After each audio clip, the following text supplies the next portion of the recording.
you. Thank you, everybody. It is 7:02 at our regular board meeting here, June 21st of 2022. I am so happy to say that we are all together in one room. There is no Zoom. This is an exciting day, so welcome everybody. What a way to start summer. The Board of Education acknowledges that we are on the traditional territories of the Comox First Nation. We would like to thank them for the privilege of living on their land and the gift of working with their children. Today is National Indigenous Peoples Day. We'd like to acknowledge that. And we had a little treat here in the board office today. We had bannock from Auntie Tony at the band hall, and it was delicious. So thank you. I am looking for someone to move the adoption of this evening's agenda. Any additions or changes? We're good? Okay, so that is Trustee Waite and Trustee Howe. And all those in favor? And that is carried. Thank you. Board meeting minutes for May 24th. Looking for a mover on that. Thank you, Trustee May. And a second? Oh, yep. Thank you. Sorry. Trustee Howe. And all those in favor? That's carried. Unfinished business. DPAC presentation and next steps. We had a wonderful presentation by DPAC at our last meeting. They were able to be here in person to present to us. And in past, when we have been had a presentation, we don't make a decision at that meeting. We listen, we thank them, and move to a future board meeting. And so we are going to have our discussion. And I am seeing that Trustee Caton has her hand up. Thank you, Chair Crowley. DPAC, first of all, thank you to DPAC for the presentation. It was quite enlightening, lots of really good information. But one of the requests from DPAC was for the board, the district to develop a policy. And as per our board procedures, that needs to go to the Office of the Superintendent to look at that and bring it back to the board. So I'd like to make a motion that we refer the DPAC presentation and the request to make a priority in a policy to the superintendent to refer that back to a fall board meeting with what next steps, looking at what their asks are, what they can do, and what we can do to support them. Thank you, Trustee May. Did you want to speak any more? Well, I think the presentation spoke for itself. There was lots of really good information in there. You know, we look to support all our students, and if there are ways that a district we can improve in supporting our students, then I think that's the work of the superintendent to work out what we have in place, what we need to add, and how we can work with our neighbor partners in our neighborhood community, ensuring that all our students feel safe within our district and our community. And I look forward to him bringing back a report in the fall and seeing how we can support every student in our district so they feel safe, welcomed, and supported. Trustee Howe? Yeah, I'm in support of the motion. And then I guess in the report, if I could make a little bit of a request, in the presentation from DPAC, there was statistics for the island and some areas and stuff. If we could get like some specific to our community statistics somehow, that would be awesome as well, just to get like a little bit of a deeper look about what's going on instead of like an entire island scope, like something more focused to our district. That would be awesome. Thank you. Trustee McDonald? So, I don't entirely support the motion tonight. I do agree that our superintendent is, well, I think our superintendent is already working on this. In many ways, I know that he and members of his team and district staff doing a lot of work on this. But I had intended to, and I thought we would perhaps hear a little bit about it from the superintendent now and what they've been doing. I had intended to make a motion to actually support the first of those recommendations in establishing, making it gender-based violence and exploitation a district priority by establishing an ad hoc committee. And knowing that as we establish an ad hoc committee, we need some terms of reference. I did have terms of reference, which basically were to create a committee that included multi-partner representation. Now, the reason that I think something like that, I think we're ready to do that, is that I understand the work that the superintendent does, but I think that a comprehensive look at it that brings together the people who can really take an informed look at the issues would be supportive of the superintendent. It is the superintendent's work. Ad hoc committees are there to support and advise and recommend to the superintendent and through him to the board. And so my suggestion is that I know that the superintendent has had conversations with members of the DPAC Sexual Health Committee, as has Director Lamoureux and other staff. I know that we are engaged with some of the support agencies, the RCMP Victim Services specific to this issue, Family Services and others. But I think the benefit of having all of the parties in the room, not all the time, not all the work to be done. Some of it's confidential too, of course, and people in various roles would not be privy to it. But that the work would progress better, the sharing of information of the current situation, the understanding of what the numbers are telling us. And McCreary can do the breakdown, and I know that the superintendent has already been trying to follow up and obtain that information from them at this time. So I just feel it would be an enhancement of the work that he is doing. I think that the report back would be informed by input from all of the different partners, and that the standard that the district team would be able to bring to this issue on our behalf would be really enhanced. So while your motion has some of the elements that I, you know, of what we're asking for, I think that the work you're suggesting is already being done, and I would like us to be taking it to the next step and formalizing that in a manner. It's just a point of order that Yeah. I've got a motion on the floor, it's been And seconded. You're asking for another motion? I'm speaking against your motion. So, okay, but I heard you say you would like to make a motion. I'm just Yes, saying that, okay, yes, so yes, you're speaking that's against more or mine less for it. yours, okay. Yeah, it would be, I think, friendly. Actually, you changed the intent, so it has to be either deleted or not, sorry. The intent of making sure, I'm sure Trustee Wade? superintendent does that work, that all of our students are safe and secure in the district. I have a question, and then based on the information, I would probably have something to say.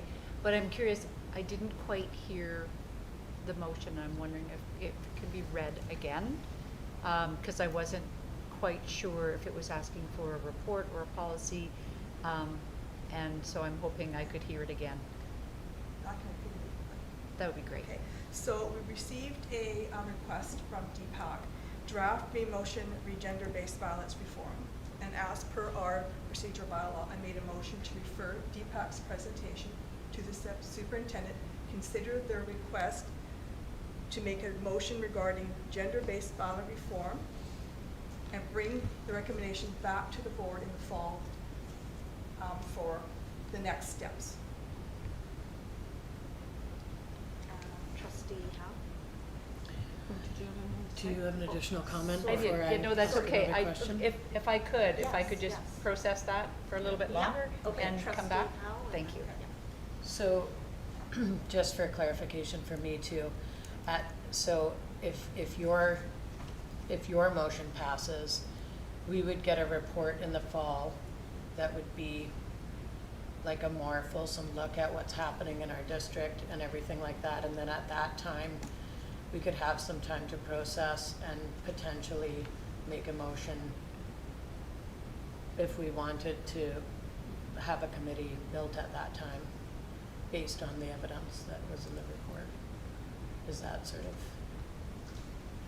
or could you, Can I just, Yep. so basically, my motion is separate from what trustee McDonald's motion is. Yep, I understand that. So if my motion decides, if you decide to support it or not support it, Yep. does not deter the board from having another motion to reflect what trustee McDonald says. Okay. So they're separate. Okay. Mine is actually dealing with that, following our board procedure bylaw and our processes, because they've asked for there's a lot in their ask. Mhm. And the Office of the Superintendent's office is the best one to look at all their asks, determine what we can do, what we can't do, what we're doing. There's a whole lot of work in there, and I know he's got lots on his plate, and I apologize for giving him some more work. But this is important work, looking at our students, so that's the purpose of my motion. But it's not to get from us supporting trustee McDonald's motion if she chooses to follow up with that. Thank Okay. you. And we have trustee Waite back on the floor. Thank you. I was hoping that we would have a little more time to have discussion before a motion hit the floor. But sometimes we work it one way and sometimes we work it another. And we are supposed to speak to motions, not just have general discussion, but after a presentation as extensive as the DPAC presentation, I thought it would be useful to be able to unpack it a little bit, because we haven't had the opportunity to meet as a board to do so. But I want to start out by acknowledging the work that DPAC did in their presentation. It was fact-filled, thoughtful, and extensive, and it highlights a societal issue that that unfortunately can only be in our schools. And no matter how much is being reported, all the statistics around about gender-based violence mean that there is more than we know. There is more that is being reported. In 2016, in Ontario and British Columbia, the government's brought in a mandatory reporting requirement for post-secondary because they needed to get the facts. And even with that, it's there's been years of work in that area dealing with adults on this topic. And so I would say we can't. I'm pleased that it came to the board for our discussion, because based on our strategic plan and our policies and our universal guiding principle, for everything we do, we will hold ourselves accountable and we will ask, does it support student success? And I believe the processes that need to be established regarding gender-based violence and the work that we need to do in our district will move to supporting student success. Can I get clarification from you, trustee Waite? Just, you said this can only be in schools, just what? Oh, I'm what did sorry, you- what I meant is, it's everywhere, and if I misspoke, I apologize, and it is also in our schools. It can't not be in our schools based on the prevalence of it in throughout the communities, and it can't just appear in post-secondary and not have existed somewhere else. Okay. I guess that's where I'm going. Thank you for that What I was clarification. I was going like, with that. Yeah. What do you mean it's So- only in the schools? Sorry, Yeah. sorry. Okay, thank you. I appreciate that you asked the question. Yeah. Okay. Any further questions, discussion? Okay, so then we would like to vote on that motion. All those in favor to support trustee Caton's motion? All those in favor? Okay, so that is carried. All those, sorry, I should say all those opposed? I'll just abstain. All those who abstain? Which are you choosing, trustee Lee? Oh, Are you it's an abstaining option. or opposing? I'm abstaining. Abstaining, so 3 are abstaining, okay. that one is carried. So then moving on, Are we moving on? are we, well, from that motion, Yeah, so if I can have a second to speak, I agree with trustee Wade that I would have liked the opportunity to have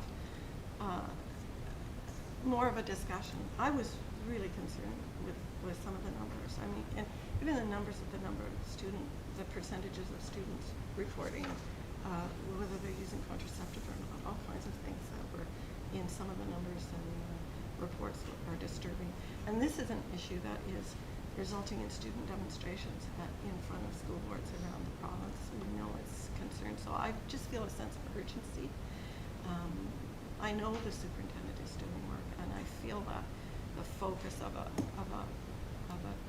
group focus, and the numbers from McCreary evidence of the North Island compared to other areas indicates that we need to know more about that, and we need to really be addressing and ideally getting the numbers well below the provincial average. So I do at this time, Trustee Caton's right that there's nothing to say we can't refer this and ask for a report, but I would also like to resolve a motion that gender-based violence and exploitation among students be made a district priority with district oversight by way of establishing an ad hoc committee to address the issue, to ensure that district policies and procedures are based on evidence, are grounded in current best practices, and are effective in assuring that all students are safe from harassment and assault in our schools. The committee will include representation from the Board of Trustees, Senior Administration, DPAC, CDTA, CUPE, students and community agencies, the RCMP-based, community-based victim services, Commonwealth Valley Family Services, Island Health, and others as appropriate. The committee will support the superintendent and team in undertaking steps including, but not limited to those identified in Appendix A, draft motion in the letter sent to us on May 16th, 2022.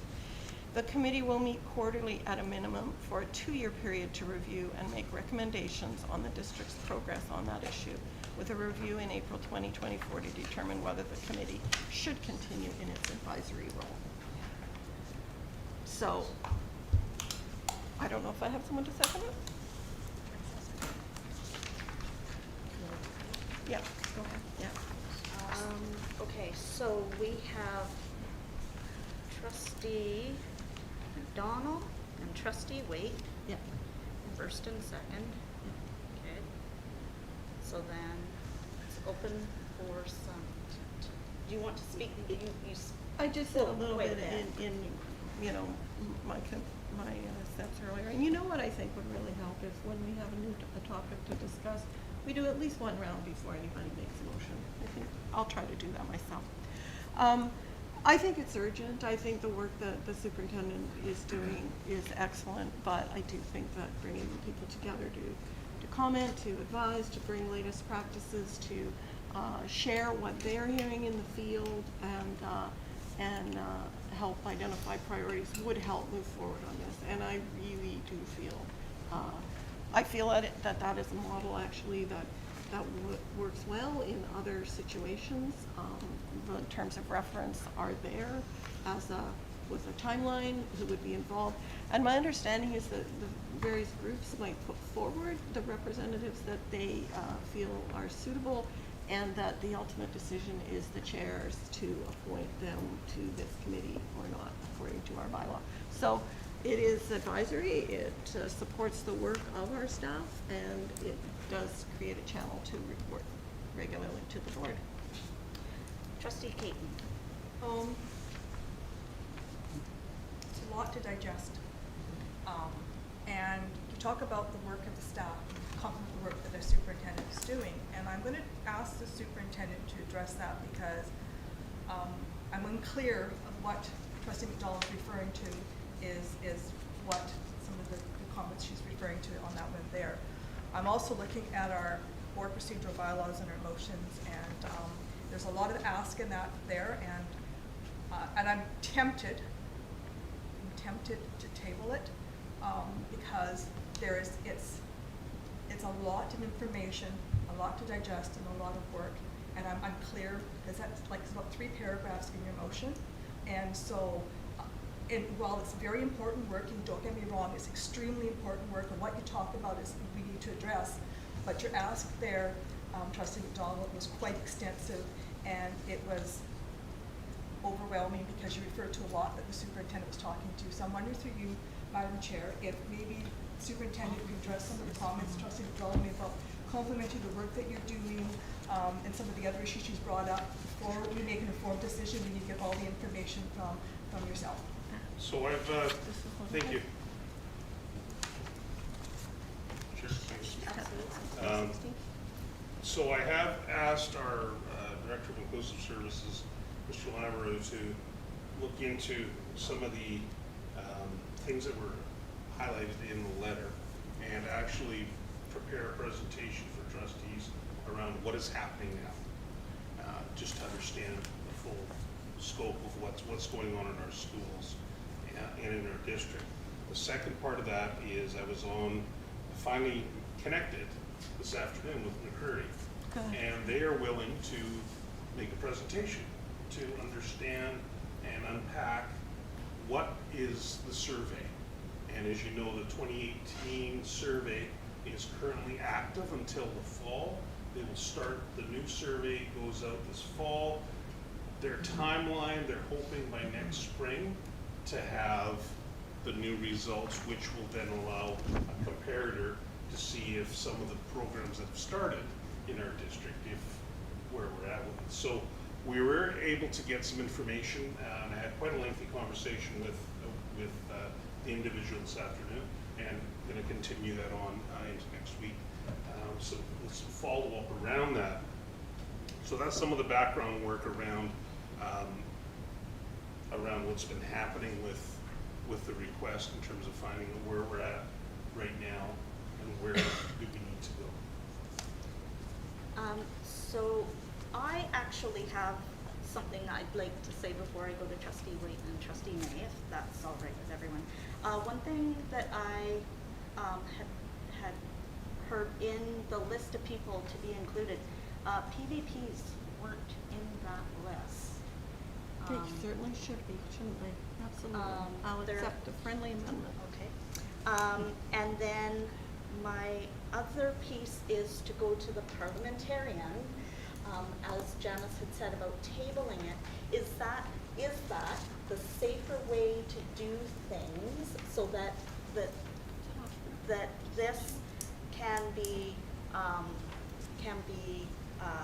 addressed again versus if it was not passed, not being able to come back for you? Is that the safer way to do, like, that's what I'm concerned with. Right. That is the tabling the safest way to keep that motion safe?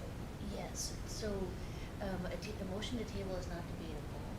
And trustees need to recall that I think you might be referring to the draft procedural bylaw that we have before us that isn't yet been adopted or revised. So when you're making suggestions around forming a new committee, you have to remember to refer to the old procedural bylaw and the former policy manual, which if a new committee is being formed, and we've had this conversation at Board Table recently, it needs to have a terms of reference at the time it's being presented, etc. So, I mean, These are terms of reference, are they not? but, yes, so, so it may not be fully within the current bylaw or policy manual to form it at this time. Because it hasn't gone through, a terms of reference that the board developed, the policy committee, notice of motion, etc., right? So it hasn't necessarily followed our current practice and process. I'm going to hear Trustee Waite. I'm sorry, I'm jumping in. Thank you. I guess I'm listening, and I listened to the first motion that the board passed, and thinking that this is like a companion motion. Mhm. It's the same kind of work. And it's similar to when we did our policy 24 non-discrimination in terms of bringing together stakeholders to work together to do something. And it feels like we don't need to have one or the other, and that we could have both things happening at the same time. The process could start for a ad hoc committee while the superintendent and the staff are pulling together the information to move things along at a quicker space, given that we're going to have a break over the summer. And I guess that's my piece on the opportunity to be able to do both, notwithstanding that there were a lot of words and the complications with not maybe having a motion up on the screen where people can see it, or that paper copies aren't presented in the meeting when the recommendation isn't in the package. Okay, so I'm going to jump over to our secretary treasurer, then I'm going to go to trustee Caton and trustee Howe. I may have a point of order.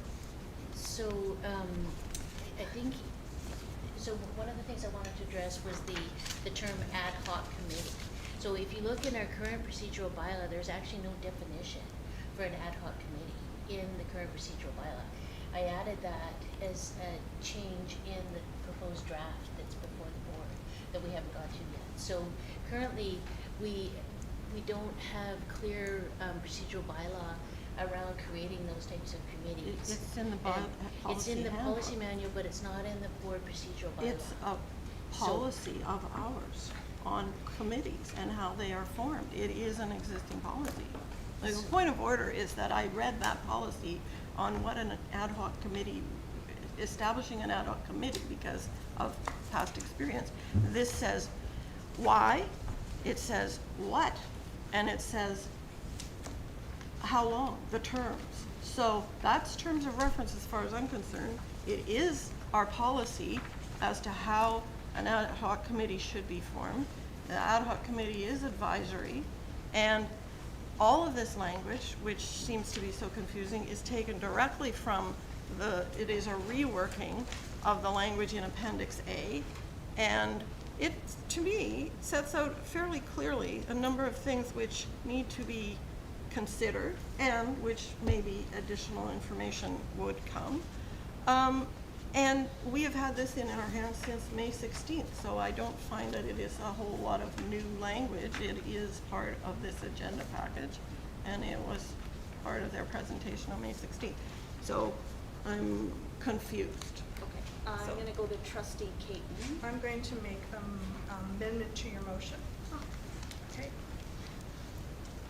That the Board of Education establish a district-wide committee to address the issues of gender-based violence among students and work with the superintendent to determine who will sit on the committee, the duration, the terms of reference, report back to the board, the establishment of said committee, and how to proceed. Trustee. Sorry, was that an amendment? Oh, does someone have to? That was Did an someone second amendment. it? Oh. Yeah. It's a motion to amend the motion. Is I- there a seconder for that? So is there a second to amending the motion to the way it reads? Yeah, I feel a bit more comfortable with that being a little soft. Okay. And I can speak to the motion as making that motion. Okay. That's what everybody saw. I understand where trustee McDonald was coming from, and I totally respect her views, and I totally respect the work that she's asking. But I think I'm simpling it down a motion that we can work in partnerships, because I feel that your motion you gave was too constrained, there was too much in there, and this is a simpler, it's asking the same thing, trustee McDonald, as you were asking, but it's being more generous in how we move forward and not constrained to certain requirements. And I think that establishing a district-wide committee to address the issue of domestic violence through the superintendent, he will look to see what we've done, what's needed on there, and you're asking to include partners on there. We don't even know if they want to be part of that, because we've not had that conversation with them. So I'm not going to assume that they can or they will not on that one there. So to me, the process is forming the committee through our process, which is on No, that point one of there. order, please, Chair. Our process, I tried to say that we would create a committee for the climate action group and that we would leave it up to to the superintendent to come back and say how that would happen and that we would form that committee. And that was not acceptable because it didn't have the terms of reference with it at the time the committee was being formed. So here, the time in which I am asking that we form a committee and you say we should form a committee, the terms of reference need to be there. They can't be left to the So- superintendent to so, come you know- up with later. That's exactly what's not permitted. Okay, These so are the Trustee terms of reference. If McDonald- they don't want to participate, they'll Trustee say no. McDonald, thank you for your, I'm trying to do a compromise here to support your ask and the work of the superintendent. And if I'm out of order, I will withdraw my motion, but I was trying to find a compromise that we could work together as a group to get what you're asking, what DPAC is asking, working with our superintendent in a manner that is respectful, working with our students and working with our community to move forward on that one. And if you object to that, so be it, I apologize. Okay, are there any further questions or discussion? Trustee Howe. I guess I would want, the amendment to the motion repeated, but I feel like what it's doing is it's not actually letting a committee or a group be formed. And so I think,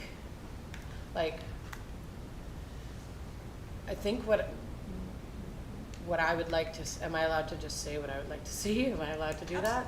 Because what I think would be great is, and sorry, I thought that this motion that you made was also gonna encompass some of the previous motion that had already been passed. But anyways, what I was kind of imagining happening was that motion for a report to happen and like a deep dive and a presentation.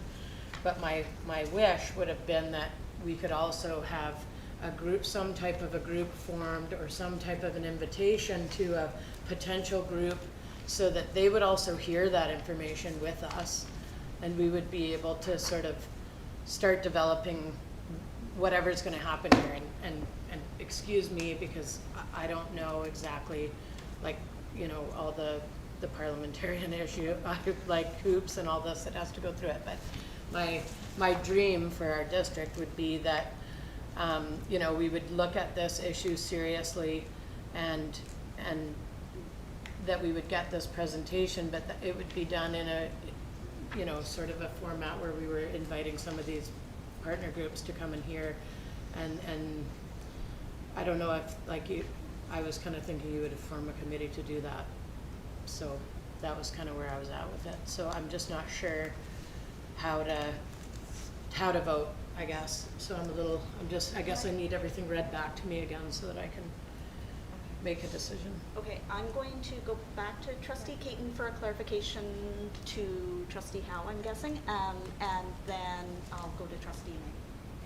So the purpose of the debate is, as we debate, is that trustees do expressions, so when the superintendent and secretary, treasurer hear the debate, they incorporate that in their work. If you ever go to AGM and whatever it is. So having the debate, you're speaking what you want, is what the superintendent, and I'm putting words in your mouth and I apologize, Superintendent DeMayo, is our conversation at the table is what they take away when they form their decision. So what you said tonight is heard, it's very well spoken and very well clear.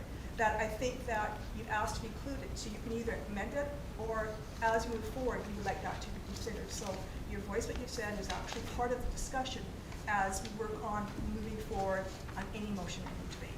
And the clarity that I made was that the board established a district-wide committee to address the issue of gender-based violence. So that we're doing that work, and how it works out, I think will encompass everything we're talking about. The superintendent will work through his, that was the purpose of doing it, not being so prescriptive, Right. being open that we want a committee, this is the opportunity to do the committee, we'll follow our processes, Yeah. and this is why I did the friendly amendment and sort of brought it down to where it was more, I think, manageable and able to be the flexibility the superintendent can do his work without some constrictions. And still address the concern that we have, that we want to address that the issue of gender-based violence is a concern of ours, and we're addressing that. Well, let's do it properly in a way that's respectful of all the processes. So I have Trustee May and then trustee Houghton and trustee Wade. Okay. Yeah, I feel like we keep talking about stuff that we've just established that we've already directed our senior management to gather more information about what we've got going on in our district right now. And so I feel like I really want to know what we're doing to celebrate what we're doing already, to see where, you know, we do have deficiencies. And from that knowledge, I believe that will help us go out to the community and say, here's what we have learned about our district. I feel that us going out to the community saying, we have no idea about the stats yet in our district.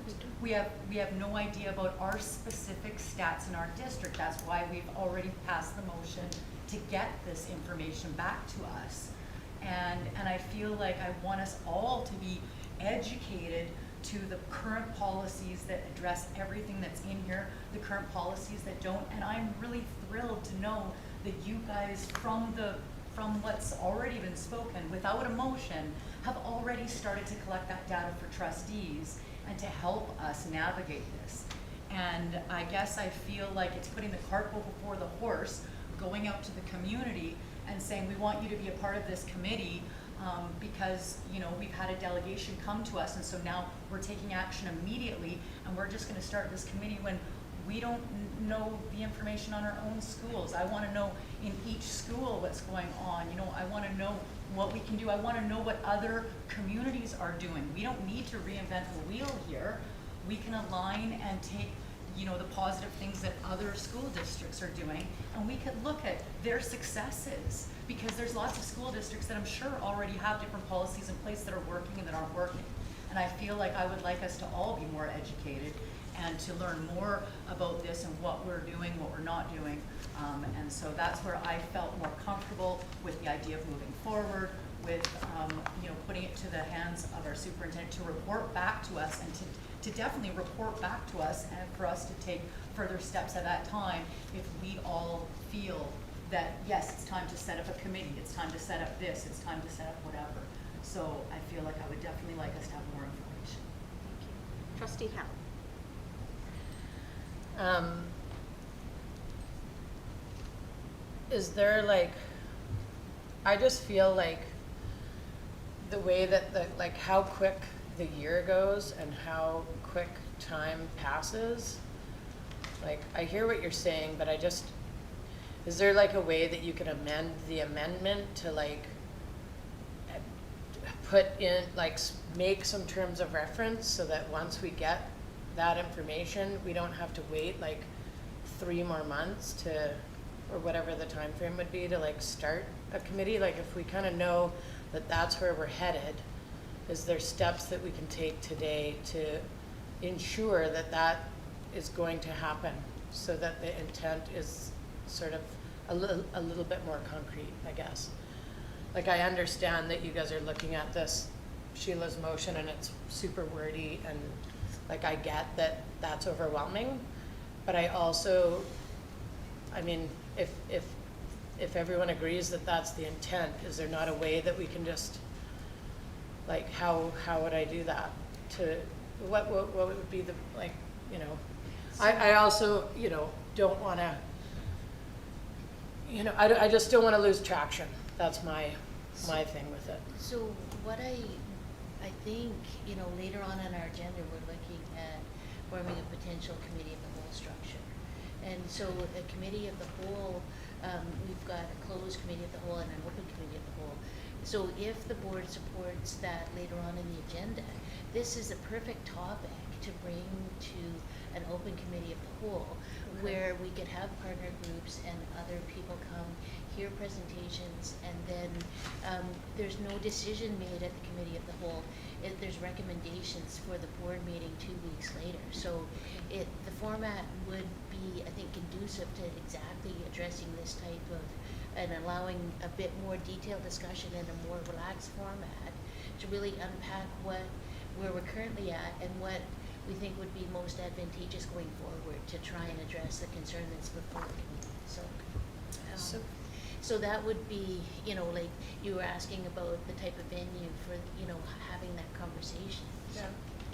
Trustee Waite, you've been waiting very It's patiently. okay, it was only to ask Trustee Caton to please reread her amendment. It's been a while. Sorry. I need to read But it I, too. No, it's been a while since you said it. but Yeah, I needed to I hear need it to read again. it also. And Trustee Howard also asked for it again. okay, that the board, I gotta read my writing here, thanks. Well, since I wrote it down. That the board established a district-wide committee to address the issue of gender-based violence among students and have the superintendent and board, okay, whatever. No, I shorted it really small, and that the board established district-wide committee to address the issue of gender-based violence among students, period. I left it very simple, very plain. Trustee McDonald. So, in the interest of simplicity, I'm happy to support this motion. I do not think that it meets the requirements of our bylaw, but if this is preferred to the one which I expressly designed according to our board policy on committees and formations, I'm prepared to support it to move forward. I think that the establishment of a committee is an important step.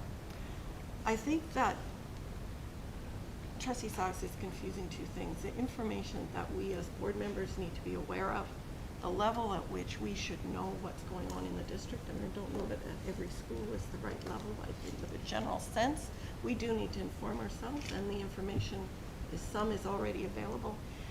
But some of the work is quite technical, the work that our staff, our superintendent does. We're talking about a system that needs education for our students and our staff. It needs systems in place for reporting, and a lot of that is in place, but some of it's outdated, and some of it not everybody in the system is aware of. We know this is happening.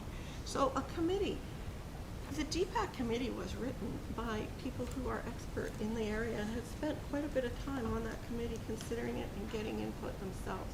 They brought us something which will be of value. I'm sure it already is of value to the superintendent and his team. And for them to go forward on work with people who are well informed, who are in the field doing this, we're not talking about taking it to every community member. We're talking about a specific number of resource people who will bring value to the work the superintendent and Director Lamoureux and the others are doing. The principals, I absolutely agree, they play a very important role in their school leadership. And coming with some conclusions about what's the best way for our district, what are the systems, what are best practices. You're absolutely right, other districts do this. The Vancouver School Board has a very complete policy. I'm sure that the superintendent is aware of other things going on. I know that he's working at it. And I think that he will come up with terms of reference for a committee that will be useful to him. This was about a committee, an ad hoc committee is specifically advisory, very clear, and advisory in a role to the superintendent.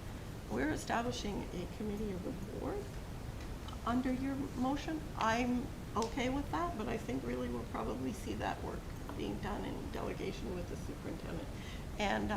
And I'm glad to see the support, both the report that will come to us as trustees and inform us, but also a way for the work to be done by a group of really qualified support people at your disposal, working together.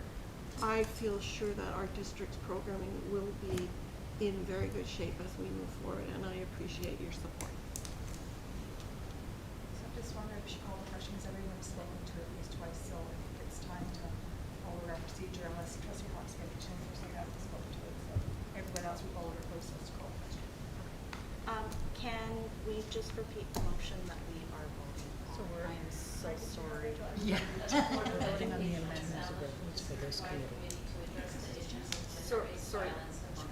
Sorry, I'm hearing conversation over here, and I'm not hearing what Heidi's saying, sorry. That the Board of Education establish a district-wide committee to address the issues of gender-based violence among students. Clarification, we're voting on the amendment. The Yes. amendment. Yes. Thank you, I just wanted, Yes. thank you. And then once either it passes or fails, and then we have to vote again. Correct. Okay. those in favor of the amended motion?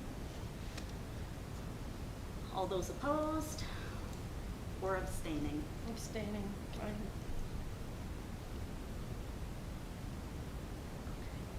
you, Paul. That is carried. And then you have to actually now call on the amended motion, the motion as amended, because we did the amendment, now we're voting on it finally. Okay. No. Once, if the amendment passed, it is the motion. You have to vote second. You have to, we voted on the amendment, now we have to vote on the motion as amended. Okay, well, we'll just. But it'll be tricky trying to figure out what it is. It's exactly that one sentence, which doesn't have terms of reference or, but I'm sure the superintendent will use the information which has been readily provided to him already. So what am I doing? That's the amended motion to be voted on now. Okay. It's the amended motion. Okay, I thought that that's what we just voted on, but, okay. So the motion as amended. Okay, so we are voting on the motion as amended. What is that motion? Can we read that? Yes. That the Board of Education establish a district-wide committee to address the issues of gender-based violence among students. Okay. All those in favor? And that's carried. Can I just ask a question? Yes. Why, can someone just explain to me why when she put a motion on, she needed, to create a committee, you had to have terms of reference, and we had all this conversation about it, and then now you were able to just pass something without including any of those, or needing any of those specifications? Like, I guess So, I'm just asking, you can talk to me even after the meeting if someone could explain that to me. In stimulus forms, there was no criteria to my motion. It was a very simple motion to create a committee. That's the reason I did it, was because it was just very simple, and then we'll do it in terms of reference. But it's will of the board. I can't say, we just. And Trustee Caton did state that that's what she was doing. But obviously we had amended motions and things all moving around, and we maybe lost something in translation. That's okay, I don't need it explained now, I can look into it later, I just. Okay. This truly needs no parliamentary criteria at all, but so be it. So point of order, Trustee McDonald, the board has spoken. You know that anybody that wants the board to make a decision, we respect the decision of the board no matter how we voted. And I have sat here and held my tongue, and I apologize for what I'm going to say, but we need to respect each other, and motions pass, motions get defeated, and we move on and hold our heads high and carry the work of the district. And could I ask for a 5-minute recess, Madam Chair? Yes, we will recess for 5 minutes. We'll return at 7:55.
good, John? Okay, thank you.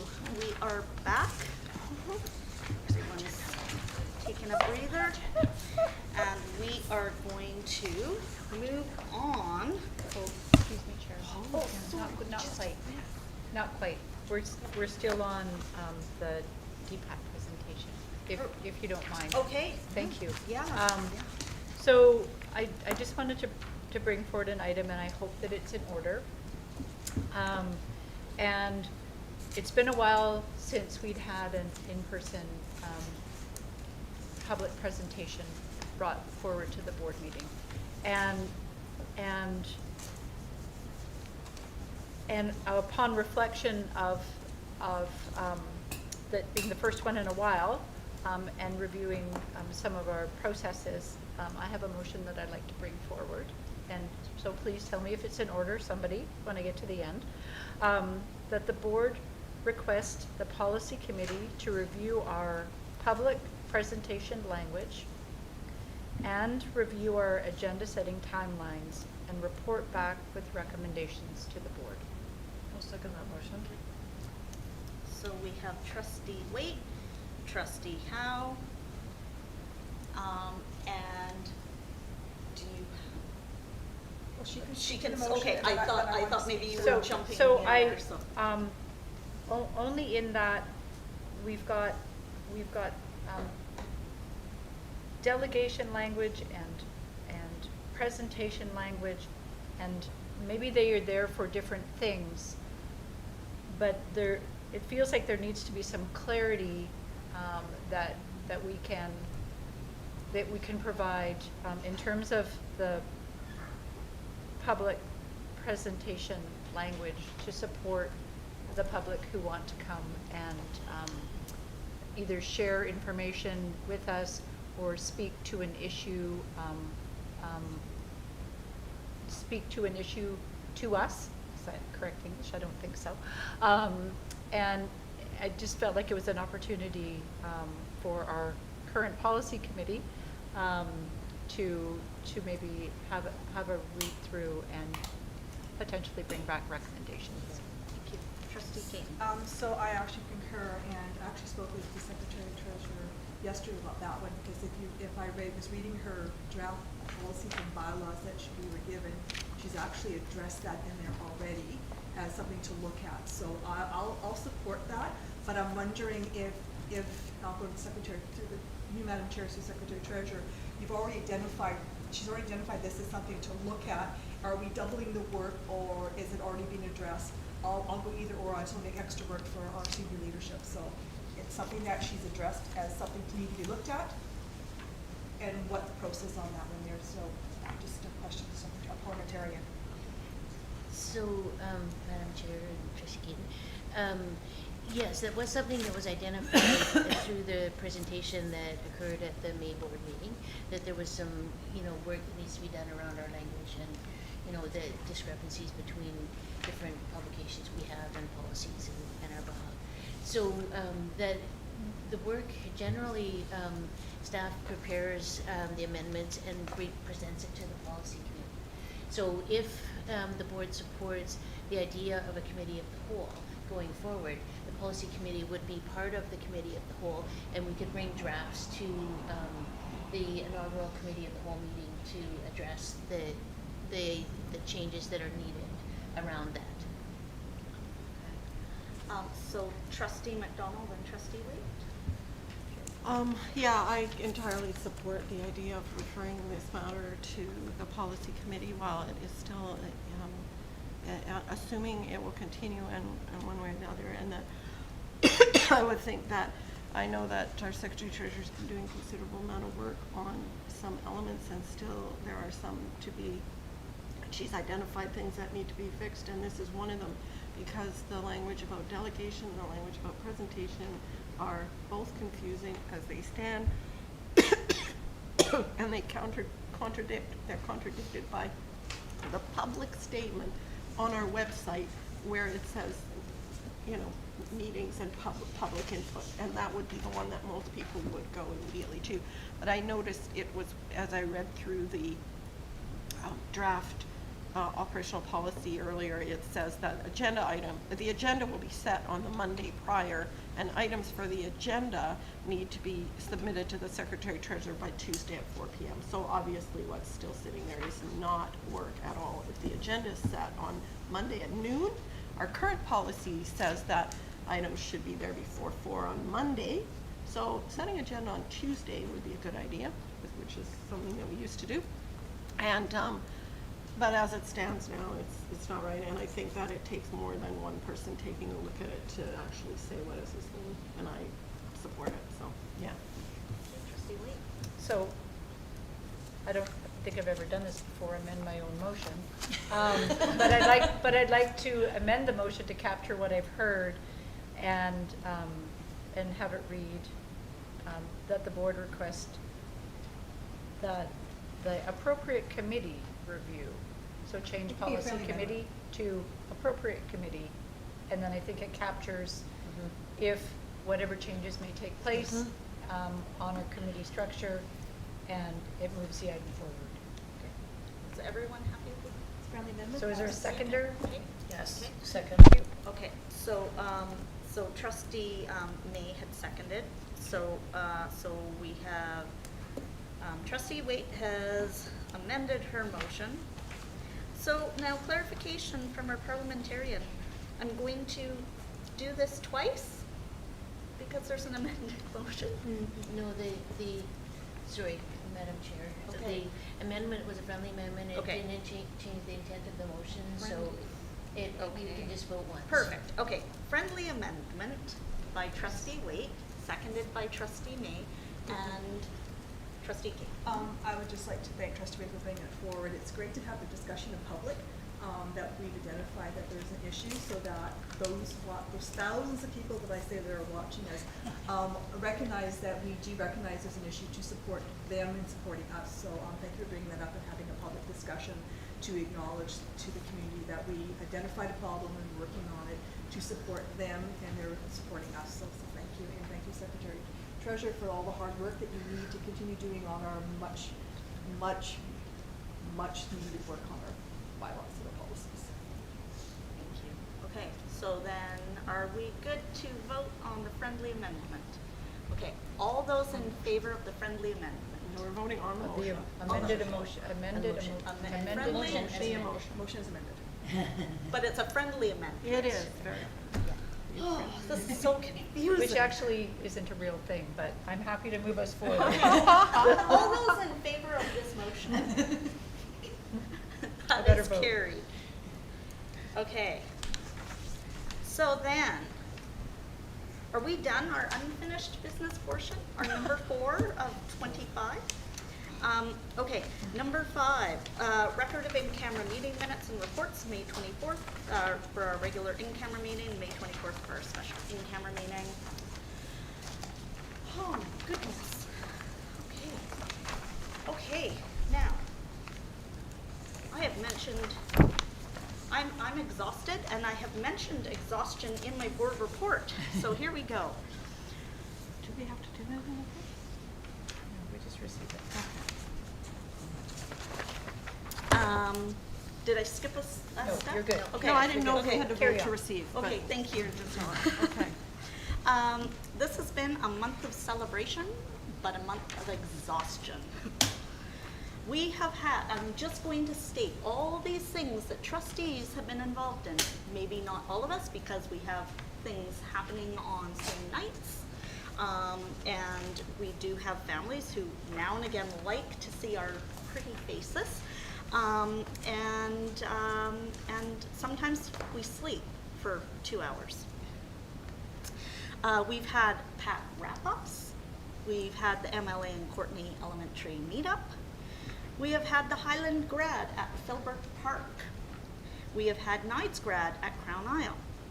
The Isfeld Bursary Night, the Principal Vice Principal's Dinner Event, the Highland Bursary and Awards Night, the very long survey that our Secretary Treasurer and I completed for BCPC, the Vancouver Islands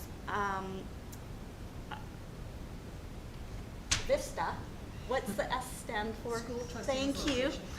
Vancouver Island School Trustee Association. See, I'm tired. Our chair meeting was in Nanaimo. We had our Indigenous Education Council meeting and the Nanoxala recognition lunch. We have had our facilities, our audit, and our finance committees. We have had an elected officials emergency tabletop exercise. We have had Nalatzi's grad at the Comox Band Hall. We've had Isfeld's grad at the Isfeld Gymnasium. We have had the standing committee presentation with Legislative Assembly. That was nerve-wracking, by the way, talking to people that you don't know and watching the 5-minute countdown as you're trying to talk. And I got my last 2 words out as it counted down to 0, so yay! Of course, tonight, our many meetings tonight, the CDTA Retirement Gala at Crown Isle so this is getting us through to July 6th, people. Glacier View grad at Sims Millennium Park, the Vanier grad at the exhibition grounds, the Milestone Celebration bus tour for the retirees, at the trustee election info session, and finally, the principal, vice principal retirement celebration. Have I missed anything? North Island College. North Island College graduation. Trustee Howe in the parade in Cumberland. Oh, yes, Trustee Howe was in the parade, the media parade. Did you get a crown? I didn't, Sash? no. No, she rode her bicycle I did with her ride my bike. SD71 sign, and I was so proud of her. I got some cheering. So that is the wrap up for our school year. That is all I'm going to say. We are exhausted. We are looking forward to a break in the summer. And I apologize to those of you in the board office who don't have the same holiday. Thank you. Chair, can I ask what the date was for this standing committee report? It was yesterday. Yesterday, okay, thank you. Yes.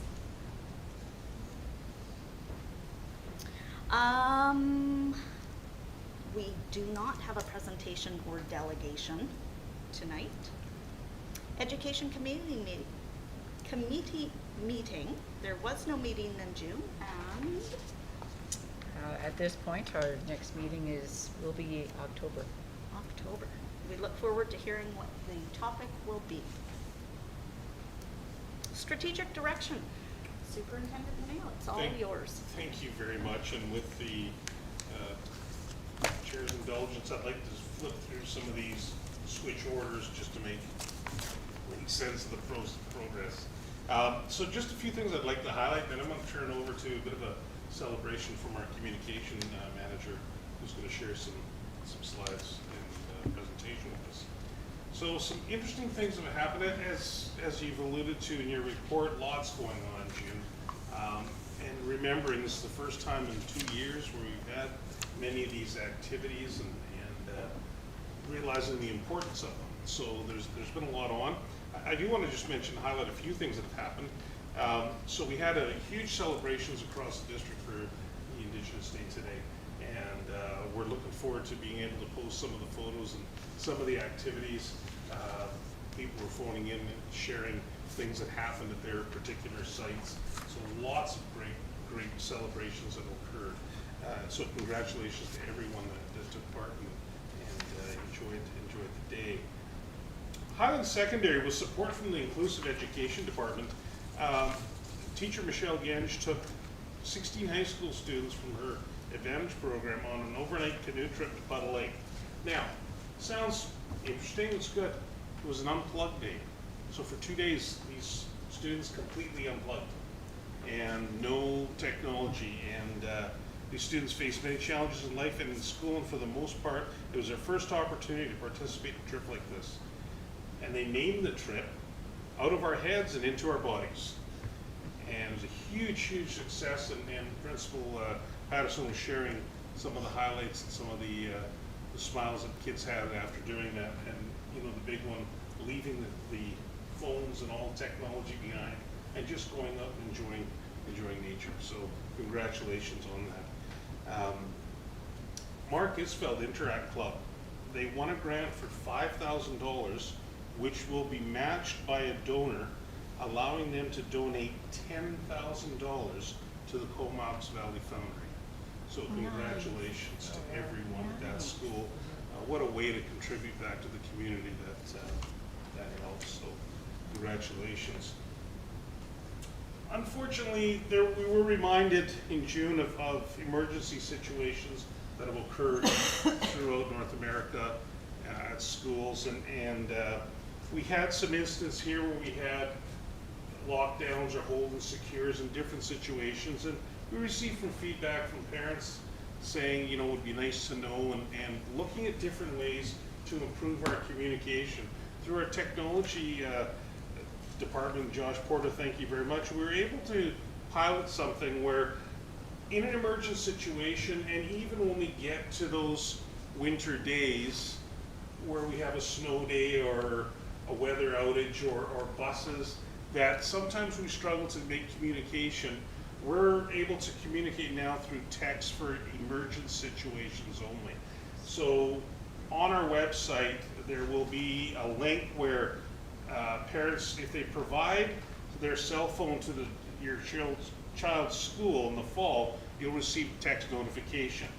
And there's a number here, 978-338 to enroll, and simply type in Y and you're enrolled in it. So we'll have a push. We did a push for it in June. We'll continue it in September. So just another way of keeping people informed. The Glacier Newcomers Alum Association is a great story. A group of newcomers to the Valley approached the district a few years ago. They'd like to donate some funds from their various raffles, and what has turned into a beautiful partnership. They continue to donate proceeds from their raffles, plus they continue to bring food to the board office, and we have taken it to various schools.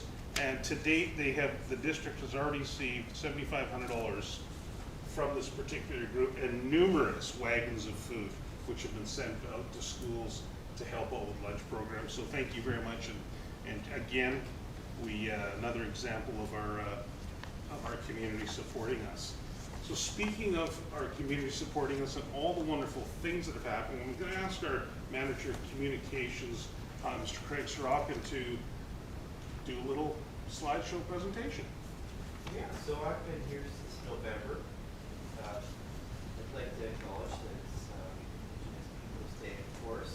I was able to get out into the schools that were on the traditional territory of Comox Nation. So I can't, express how happy I've been moving up here and how warmly I've been received in the schools, in the school community, and by Comox Nation, by folks here. So I just wanted to thank you all for that.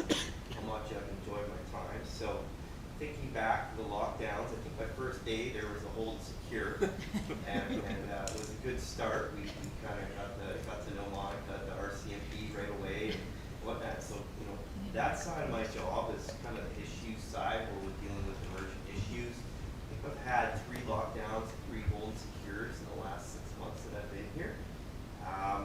Written about 5 parent letters.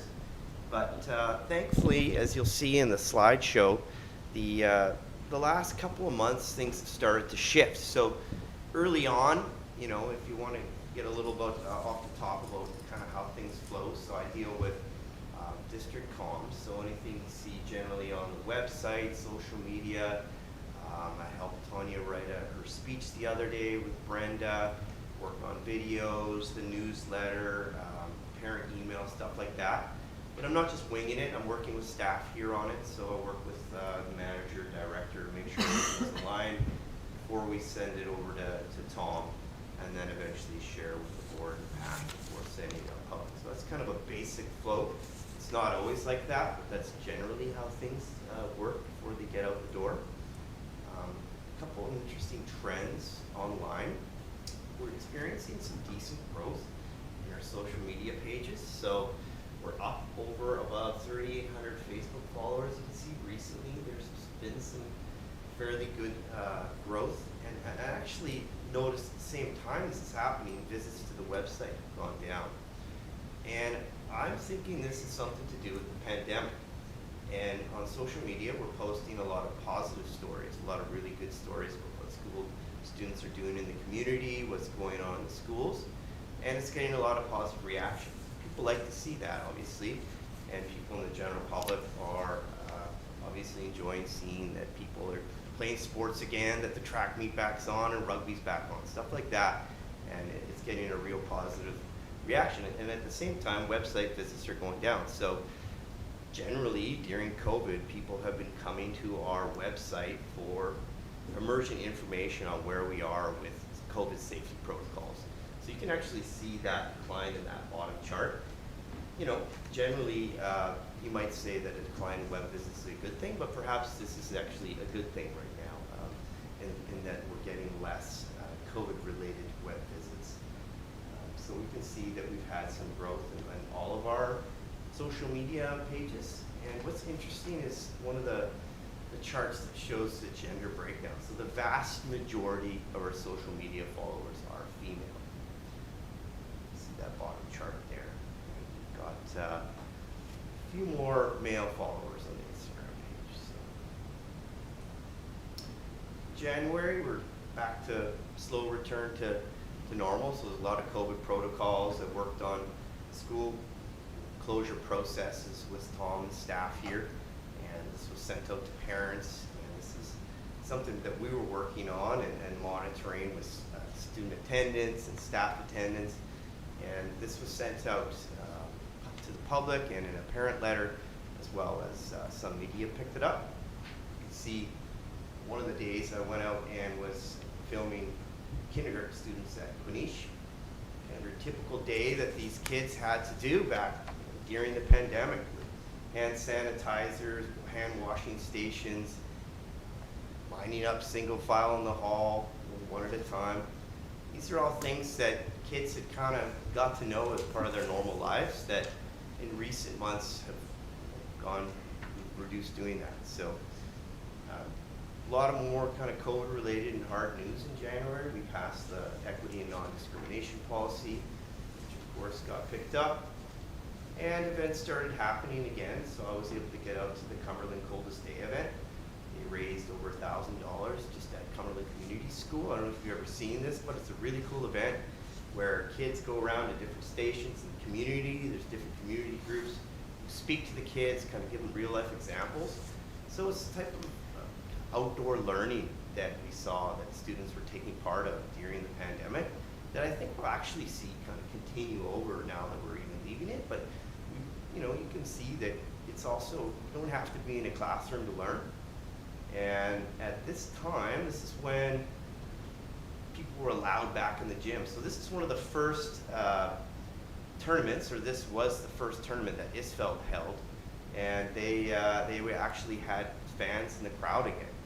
And at this event, you could really hear the buzz in the air. This was the first time that no one from the public was allowed in there, so it was just students and teachers, which was actually kind of cool to see how fired up they were, even though they still had to wear masks. Of course, another really interesting event is our robotics team that Steve Klassen, our tech guru and careers guru, helps organize. And this is a big event. You know, they had 25 teams, a few hundred kids coming in there, and these are basically the kids who are going to work at Boeing and Google and Microsoft. So it's really cool. Our district has some awesome programs going on, and part of the fun part of my job is being able to go out there and see that. Of course, in February and January, we were focusing on the boundary adjustments. Part of that process, I worked with staff here on compiling all of the feedback that we received for the board to look at. Part of that was also making sense of it, was to organize it into categories where people were picking up on common themes that were coming in so that you guys could make your decision. And we collated that information, had information available on the website. I think we had over 190 comments and feedback that you guys had to look over before you made your decision. Of course, we signed the Child Care Partnership with Cumberland that month. Kind of the start of positive news, I would say, as we're starting to move out of the pandemic here. Of course, we also purchased the new board office space to free up classroom spaces elsewhere. February is Pink Shirt Day. Lots of stuff going around the district. I was able to get out and take a few photos. But even at this time, I was still, wasn't getting as many school invites to events, and people were being pretty careful. By March, Skills Canada event is a really cool event at Vanier, and it has students from all over the school district and other surrounding districts, and they come and they work on different projects and challenges, and they have a competition. And this is some of the grade 6 students who are working on a straw bridge using noodles. Get a little glimpse of kind of what goes on at these things. There's a lot of kids in there, so this is just a glimpse at what's going on there. There's hundreds of kids. It's semi-organized chaos, but the important thing is the kids are back learning together and having fun. And yeah, this is when I really started to notice the difference in the schools, was in March, before spring break. Kids are still wearing masks, but they're actually able to socialize again. They're actually able to come together again. And that's what our schools are really all about. In March, we had the live theater return. So SpongeBob the Musical was, I don't know if you got out to it, but it was a huge success. They had it streaming, but most of the performances actually sold out. So that was really awesome, and that has all of our high schools working together on one common production. So we really look forward to next year, where I'm sure it's going to be a packed house for all the performances, and hopefully we don't have to worry about as many restrictions. Spring break came along, and these are some of the, one of my tougher assignments was to go out to Valley View and take photos of the kindergartners in action. And this was another example of them just going out and doing some playtime in the forest. These kids were super fun to work with. And I've been actually working with the kindergarten folks on getting pictures for their updated books. This next little video is of a grade 1 class at Arden, or Aspen, sorry. This particular class, they were learning how to make honey bee combs. And you'll notice the gentleman on the left here, I'm not sure what's going on here with the airtime. Let's see.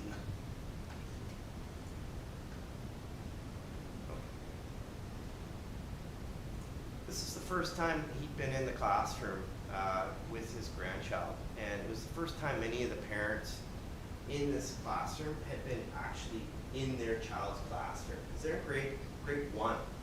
So he had a lot of really happy parents in here and a lot of happy kids, because they're actually able to start doing things with their parents, with their grandparents in the classroom again. So that was a really fun program, and that program specifically is something where the teacher has put together her own resources, and not only that, she's worked with the Learning Resource Center and what they use with their honeycombs and their bee exhibits, and she's got a really cool program there, and they actually call her class the Hive. So it's there's some really cool stuff going on in our schools. Here's the bike rack grand opening at GP Vanier.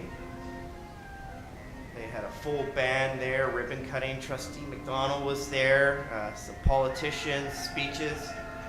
But you can see, people are starting to have fun in our schools again. I mean, it's just a terrible job that I have to go and cover these things.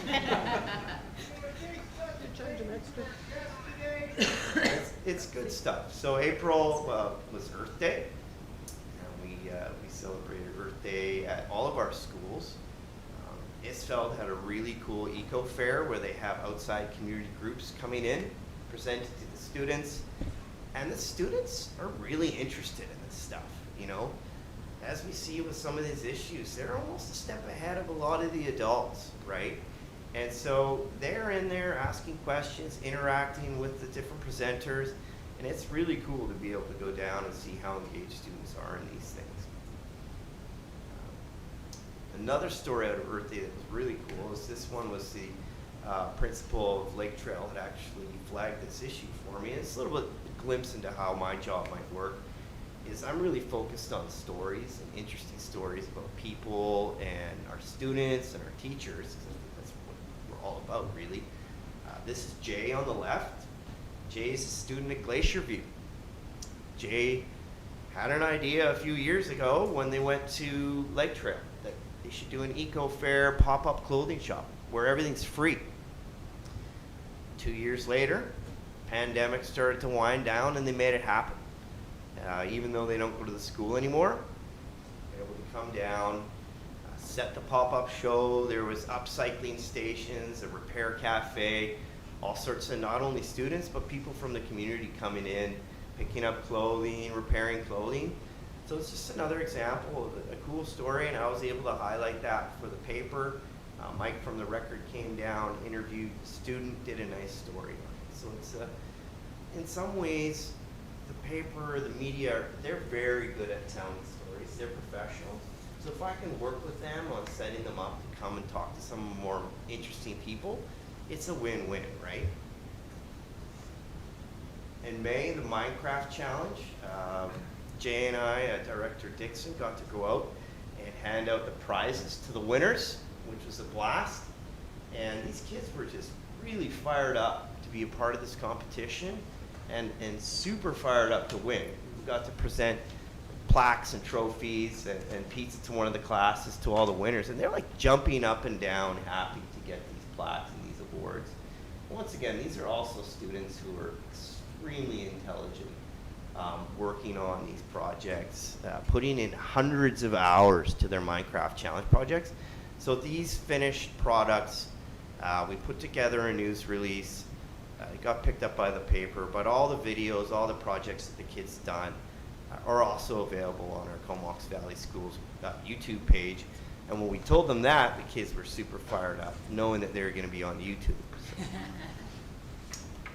May 4th, went over to Courtney Elementary, and they do a May 4th celebration each year where the staff and students are encouraged to dress up as Star Wars characters.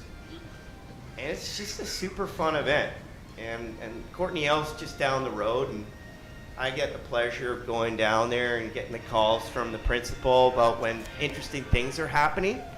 And I gotta tell you, there's a lot of fun stuff happening at that one school, and that's just any of our schools on any day, really. I think there's just so many amazing stories happening in our schools, and it's really my job to try and capture that and share it.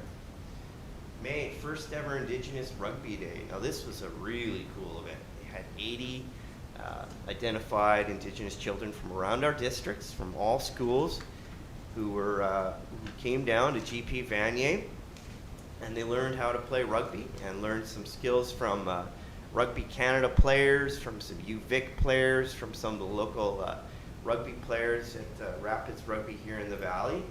And it was just another event that it's just beautiful to see. We had Indigenous elders opening the event.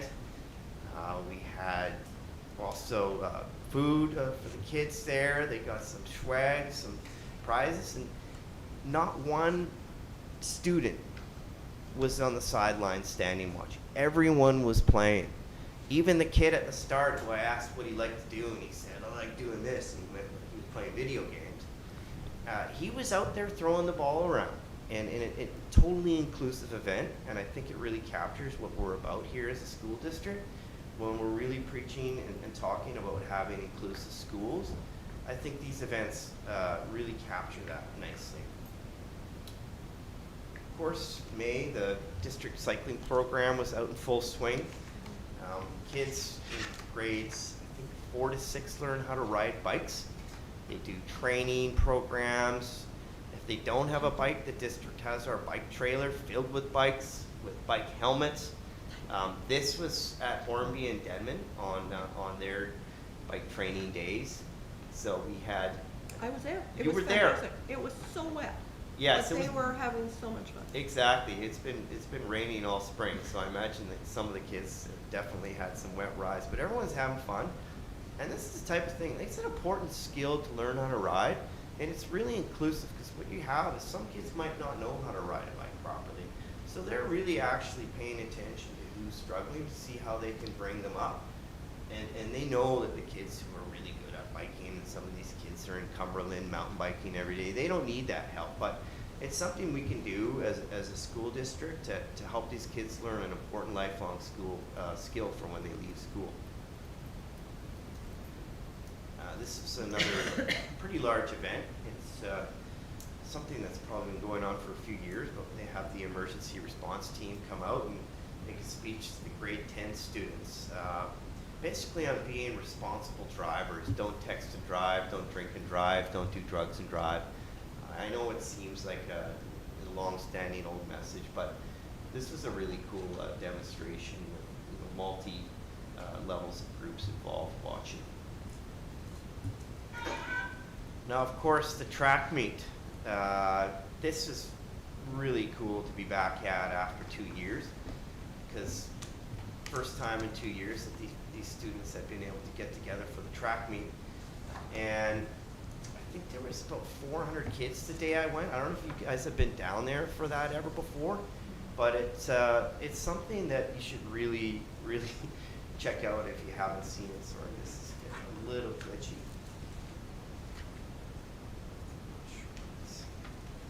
I left when I saw the dunk tank. Right, so yeah, of course, the principals and vice principals are the biggest attraction in the dunk tank. not Okay, the was the dunk tank. superintendent there getting dumped by chance? Yeah.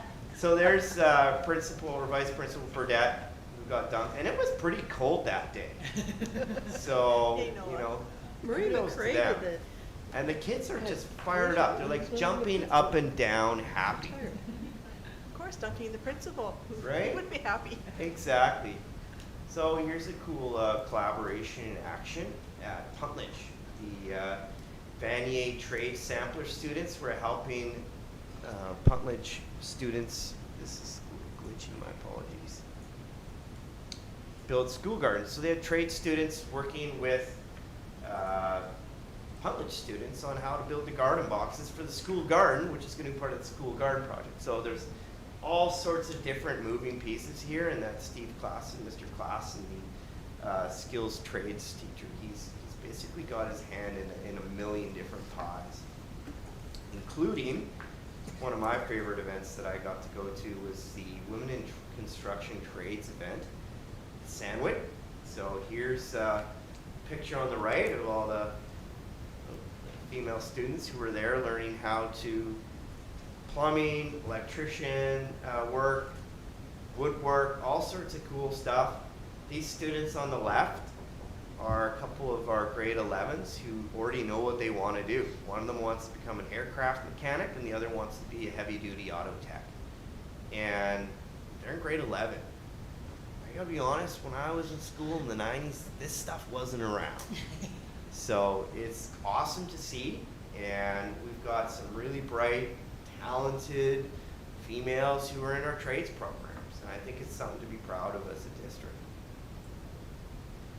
Of course, here we are, and grad season's begun. I know you guys have mentioned that. I got to duck into NIDES grad, which is one of the more interesting grads, because there's only 13 or 12 that were in person at the event, because most of them are learning online. Including on the right is Ken Garson. Now, he was supposed to graduate in 1971, but he didn't.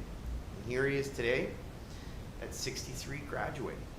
So it's just an example that it's never too late to give up. And we've got a wide spectrum of students in our schools, all the way up into the early 60s. So with grad, we're going to see tomorrow in the paper is the grad feature. So they'll have student write-ups, best of students, all the student photos. So that's something I work with the paper on and the schools on, getting all the photos and all the write-ups. And I think it's a good service for our students and families. The other day I was over at Glacier View. Now Glacier View has a lot of fun things happening for their students. I gotta say, when I walk in that school, I get a really good vibe, and I think it's something that principal there is making it a place where people really feel welcome and comfortable and enjoy being at.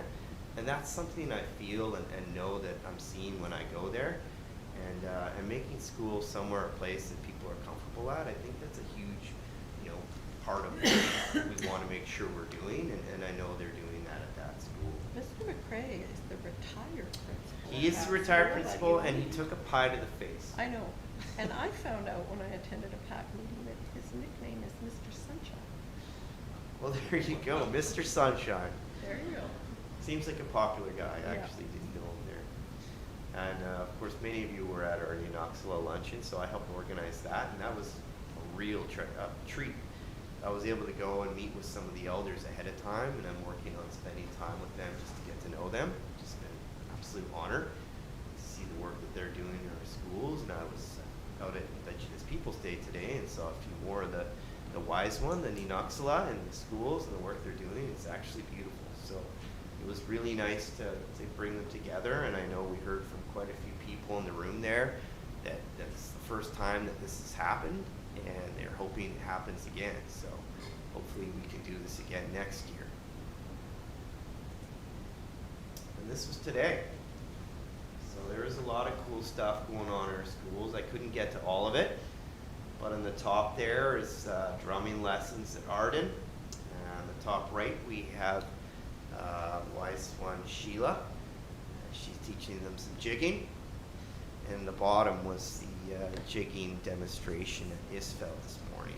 They had all the students in the gym, a couple of assemblies, and it was really special to get out and see that today. So I'll leave you with this fun little video from Courtney L last week. Look how stoked these kids are. I don't know if it's because school's ending next week or what, but this is just what we're seeing in our schools right now, and it's almost like it's a sense of relief and happiness. So that's just a taste of what I've been up to the last few months. A few less serious news releases, a few less parent letters these days, and more good news like school fine arts celebrations and graduations and acknowledging our Inoxala. So thanks for hearing me today, and I look forward to sharing more stories with you guys in the months and years ahead. Thanks, Greg, for sharing that. Reminds us why we do what we do. So thank you. A few other things. Sorry, can I interrupt you, Yeah. Superintendent? I am actually very cognizant of the time. We have a lot to get through. It's 20 to 9.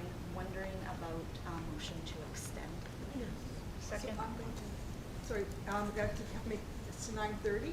Okay. We'll do it to 9:30 first, which is the majority, and then after 9:30, we have to Be do another unanimous. one if we continue, yes. So Yeah. I'll move that we continue to 9:30. Okay. That second. Okay, thank you. Oh, Trustee Waite, Trustee Keaton and Trustee Waite, and all those in favor. And there's 6. It's going to be majority. It's not going to go past 9:30, I can guarantee you. Okay. I move I an will- apology to I will Kat for try to, having the given big that, I'll try to tonight. be very quick. So it was tasked at the last meeting to meet around the speed limits in our schools. First meeting occurred last Friday, and representation from everyone. And happy to report we're all on the same page. Now we're just working on what is it going to look like and how we're going to roll it out. So details to follow, but that's really good news. I'll come back to the bylaw and committee structure in a second. I'm going to take us over to the environmental stewardship climate crisis report.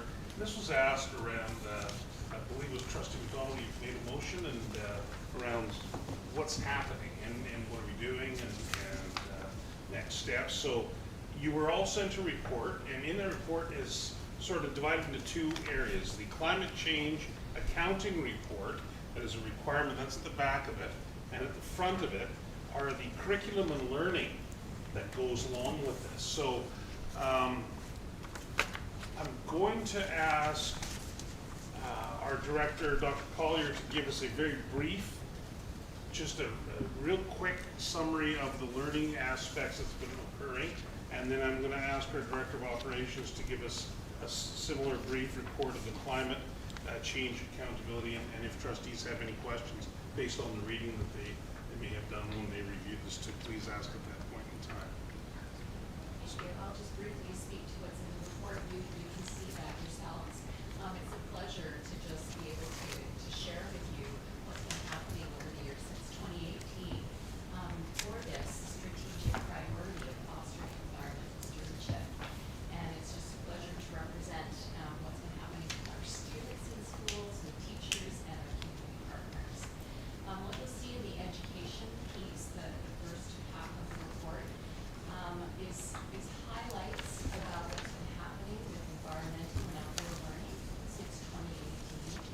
And in there you'll see, for example, the focus on developing teacher leadership over time and a vision for our district around environmental and outdoor learning. You'll see our strong community partnerships represented there and the interesting student initiatives that have been going on. Some of that just been highlighted in the communications report, and professional learning opportunities that teachers have been experiencing. In addition, there's a section just about key considerations now as we're reflecting on our next steps to help inform what we're going to do. And so there's a bit in there about what's key for environmental education research right now, what's important within Indigenous perspectives, and making sure that we're including traditional ecological knowledge, as well as what we need to know about land-based learning. And then also, what's the opportunities in our curriculum that we need to be focusing on in our schools.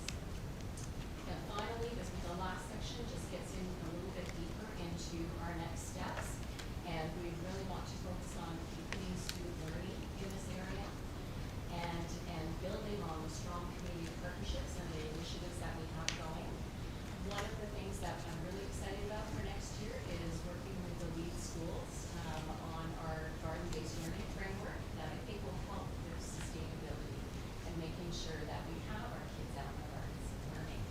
You'll see in there as well other suggestions that have come from the environmental and outdoor learning representatives from the schools. So just thankful to people who contribute to this update for you, including Serena Allison, our district lead in this area, environmental and outdoor learning representatives from each of the schools, and of course all the teachers and students who share their stories and pictures in here. I'll hand it over to our Director of Operations. Thank you. So the second part, climate change accountability report, some mandatory annual reporting where we report out on our greenhouse gas emissions by category. Plus we talk about the steps we're taking to reduce said emissions, and our focus for the last number of years has been to upgrade our heating plants and controls in order to reduce emissions. We've been successful thus far, and we're making good progress on that. The reports are all linked onto our website, and there's a number of years there, and I find it fascinating. And we are really going to continue down the path of working on our heating systems, and we're using that district-wide environmental survey extensively, focusing some rehabilitation efforts on school grounds and prioritize really these compliance. Thank you. Director Escrow, if I can just ask you to comment a little bit on, in your environmental and GHG reduction initiative briefing note, the operations department committing to one significant project? Absolutely. So we, in our first year, we really took on, we really focused in on two things. Number one was Vanier. We've worked with the Area Ecological Restoration Society and Homestead Nature extensively to address some of the ongoing issues in the Vanier Forest and how they interface with the school property. So we put some money into working on that. Plus, last year, we worked really hard with more stream keepers, current environmental, Department of Fisheries and Oceans to do some restoration work in Arden Creek, and the students were super engaged, 900 plants in there, plus a good educational focus on how not to trample bits of the forest and respect the stream. And this year, we're transitioning to a second project at Vanier, and we'll do some extensive work in Port Elementary, which is one of our properties that really requires some help. Trustee McDonald. Yeah, thanks. I know that we have time questions, but I did have a a couple of questions from it, and it's a really great report. There's a lot going on. It's absolutely amazing. I had a couple of questions, which are, you're referring to, you know, the provincial requirement that we are 40% below 2007 levels by 2030, and I'm just wondering if you can provide us with what the 2007 level was. Not necessarily right now, but maybe you could send an email to us, because like our current level was 2432 or something like that, and it's like, and paying $56,000 for the offsets, I think, like, I'm sure you would want to be doing investments that, of the 56 that would reduce the thing if possible. One of the things the province does is they take that 56, Yeah. they put it into a fund, and we draw on the fund, and each year we've been getting money to the tune of 300,000, so we've been That's doing really well. very well, So we okay. had some work this summer Yeah.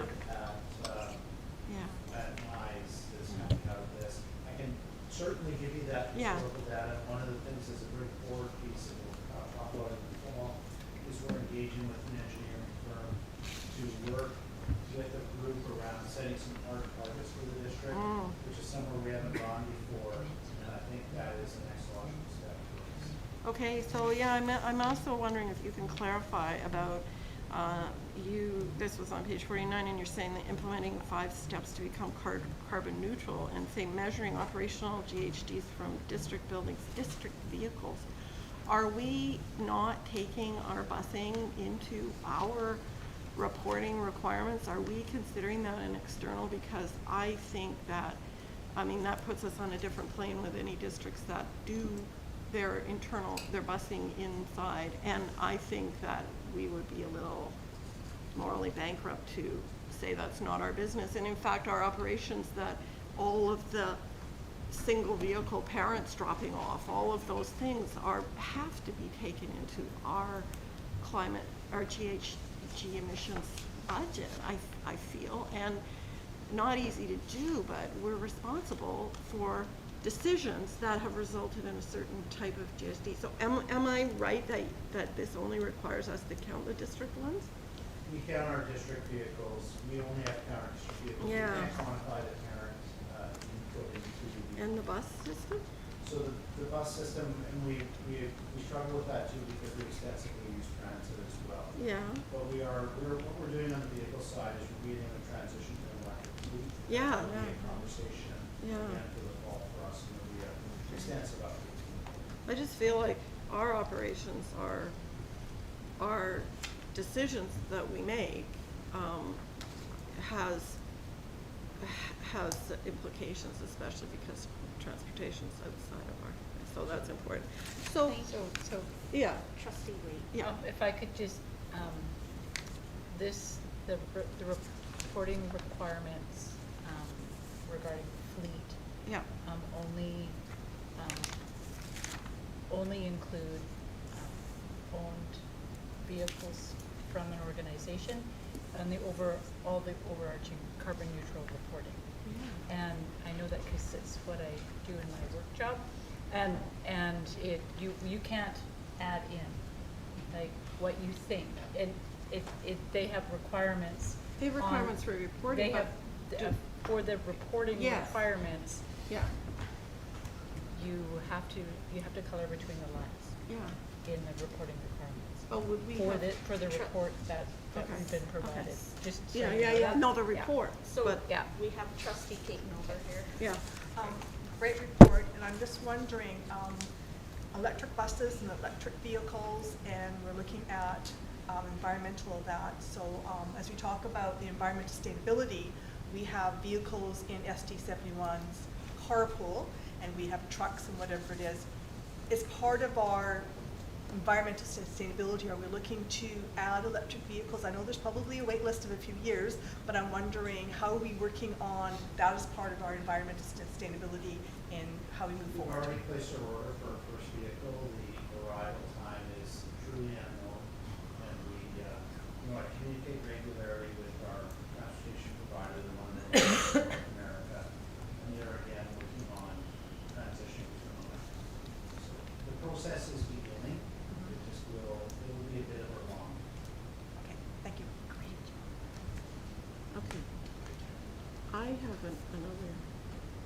I have a Is comment. is it fairly quick? To tell you the truth, I'll tell you what I'm gonna do. Based on what we did earlier Yeah. with the motion on DPAC, that it turned, so this came from March, and I had originally asked that the superintendent, it be referred to consider next steps, including this lovely report, and it's great, and including the process of forming a multi-partner climate action committee. And that was lost. That was deemed to be not something that could be done because it didn't have terms of reference. But now it turns out that you don't need terms of reference attached to a motion to make a motion saying we should set up a committee. But I am prepared to not do that tonight because I think we're in a hurry. But I would say that I could, and I would expect consideration of support. But I'm just gonna say that this report is excellent, and I am excited to hear that we will be putting some hard targets to it. Because the piece that was missing and the piece that my motion was based on was that it is a strategic plan. And we are required by the ministry to have implementation plans that have targets, they are targeted, and that they are reviewed, and that they are developed using a collaborative, multi-stakeholder process. So my motion originally about forming the committee, which was to do it with that basis, but it didn't have specific terms of reference, was to do that. So I want to remind everybody, this report is great. We're meeting the requirements, we're doing wonderful stuff, it's very exciting. But the UN recently said, the head of the UN, we have 9 years collectively, regardless of what these expectations in the BC government reporting are, we have 9 years to see a 60% reduction from 2005 levels. If we don't do it, we're not going to keep under the 1.5 degrees of warming. We're not going to do it. So this is urgent beyond the reporting requirements, beyond what we, like all of our operations need scrutiny, including the busing, the decisions we make about school locations, all of this stuff. It is urgent, people, and I will bring something in September, even though it will be late, but it will be further. And it's based on the idea that a lot of other districts have it. They have these committees developing the implementation plan and targets, supporting and consulting, and most of them have already done the 2-year plan to do that work and are now presenting action plans that have the targets. So I think the work we're doing is excellent. I see how wonderful it is. I'm appreciative of the work that's been done to get there, but I'm just reminding you, and I know it's gotta be more. It's gotta be more. Okay? Thank you for your heads up for September. Yeah. Okay, and Trustee May. I would just like, ask Greg if you could please reiterate what the steps that we are going to be taking with the quantification and looking at doing the hard, you already said you're already looking into this, which she was talking. What you do is you create a strategic energy management plan. And out of that, you have to do quantification of all your systems, and then you can start to identify some targets, because they have to be realistic and based on information. Awesome, so we're already on that track. We're on the beginning Awesome. of that. Fantastic, thank you. Okay, thank you. Okay, back over to you. And the last thing, I'll turn it over to our Secretary Treasurer, which is a motion to ask the superintendent to investigate the committee of the whole structure. I'll ask our Secretary Treasurer to present. Thank you. So we have before us a proposal of what the amended bylaw and policy manual could look like if the board supported a committee of the whole structure. In the board agenda, we did outline, the full procedure if the board was wanting to adopt it this evening. However, another option is to maybe consider first and second reading, and then any further amendments that, because the documents before you are in draft, prepared by staff and haven't yet had input from the board on the potential structure. We just felt it was important to kind of outline what the implications of moving to a committee of the whole structure could look like. And so the board could consider 1 or 2 readings of the documents that are before us, then provide further input, and a finalized draft could come back to a future meeting. Or, you know, so we've talked at length about the benefits of a committee of the whole structure. We talked about that earlier this evening on some of the things that we addressed earlier. So I don't want to go into too much detail at this time.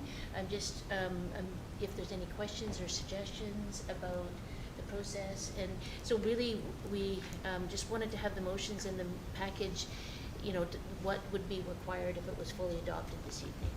Okay, Trustee Kate. So first of all, I'd like to take the opportunity to thank our Secretary and Treasurer, Superintendent and senior staff, and Heidi over there for all the great work they've done in presenting that.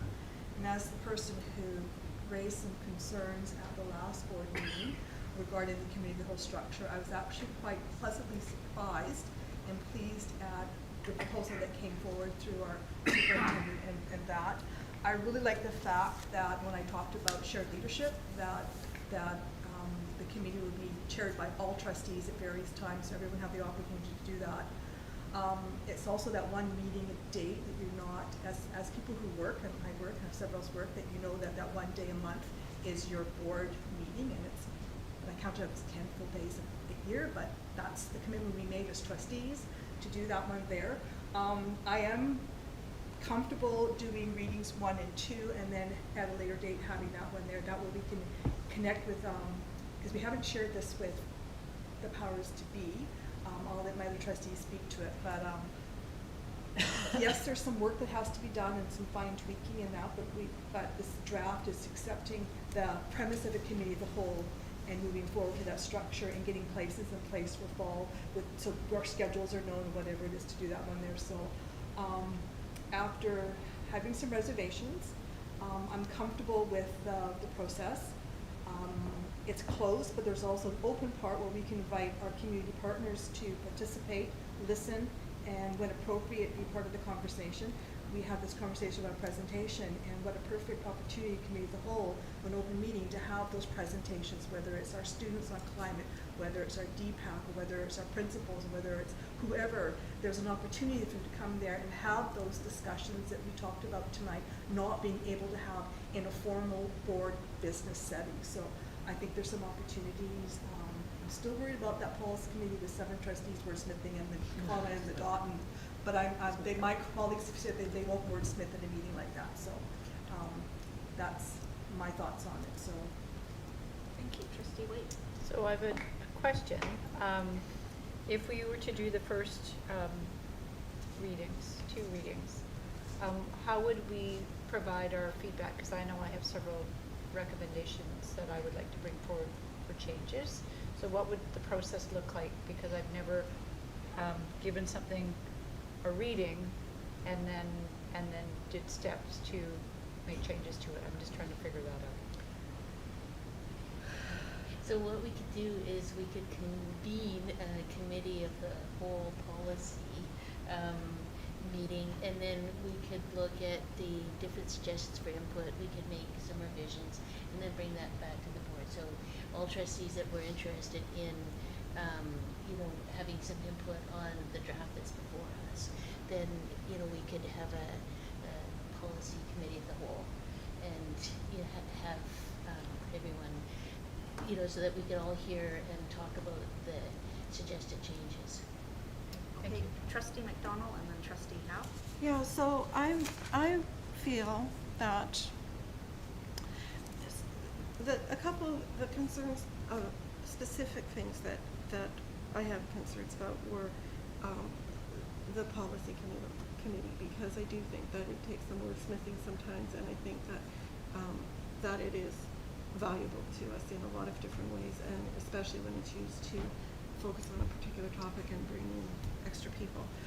I was surprised with the elimination of the education committee meeting, because I see that meeting as something quite different.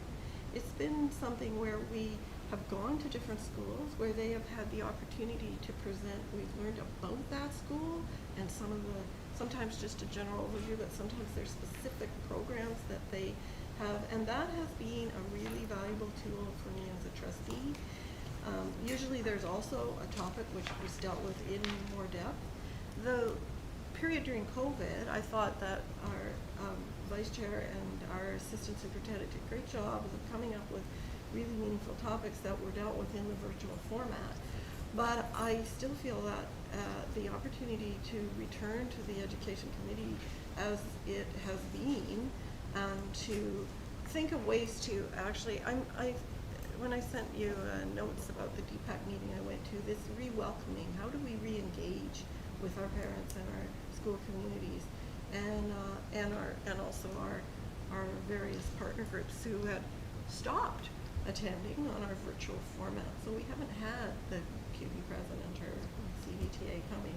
How are we going to reconnect? And I feel like the education committee meeting is that.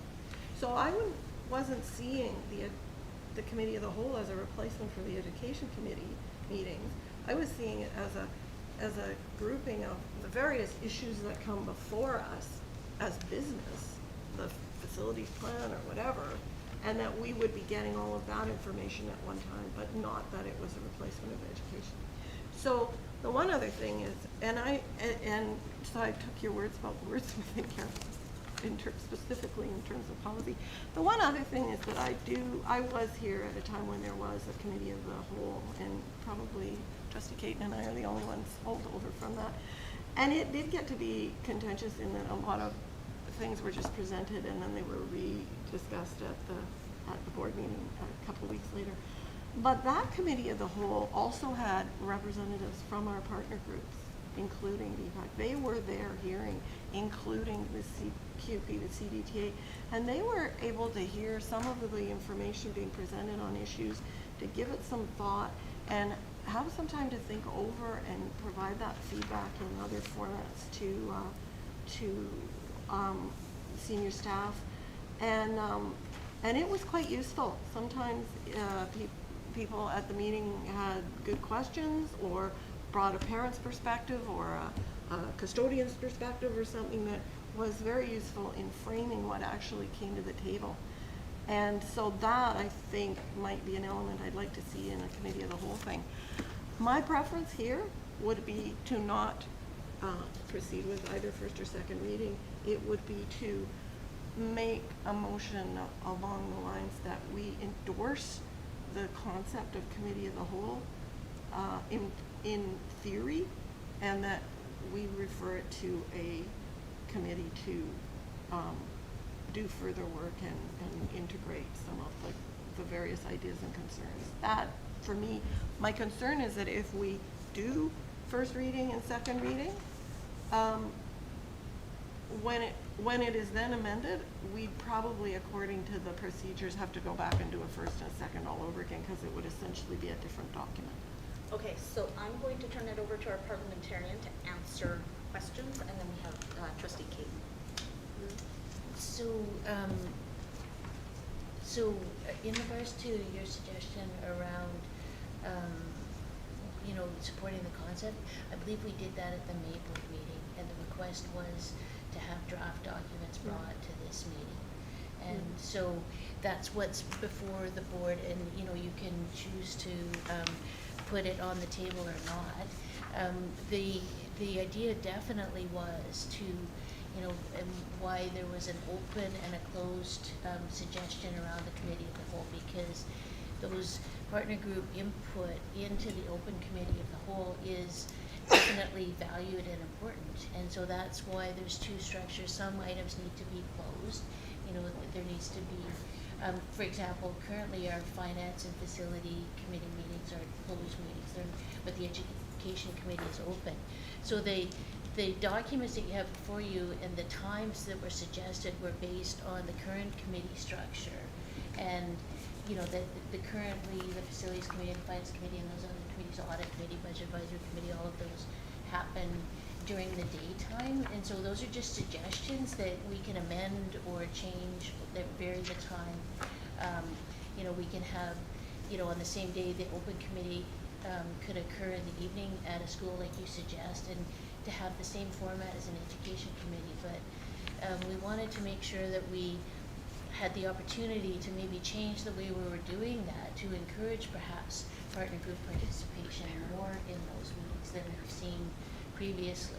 So,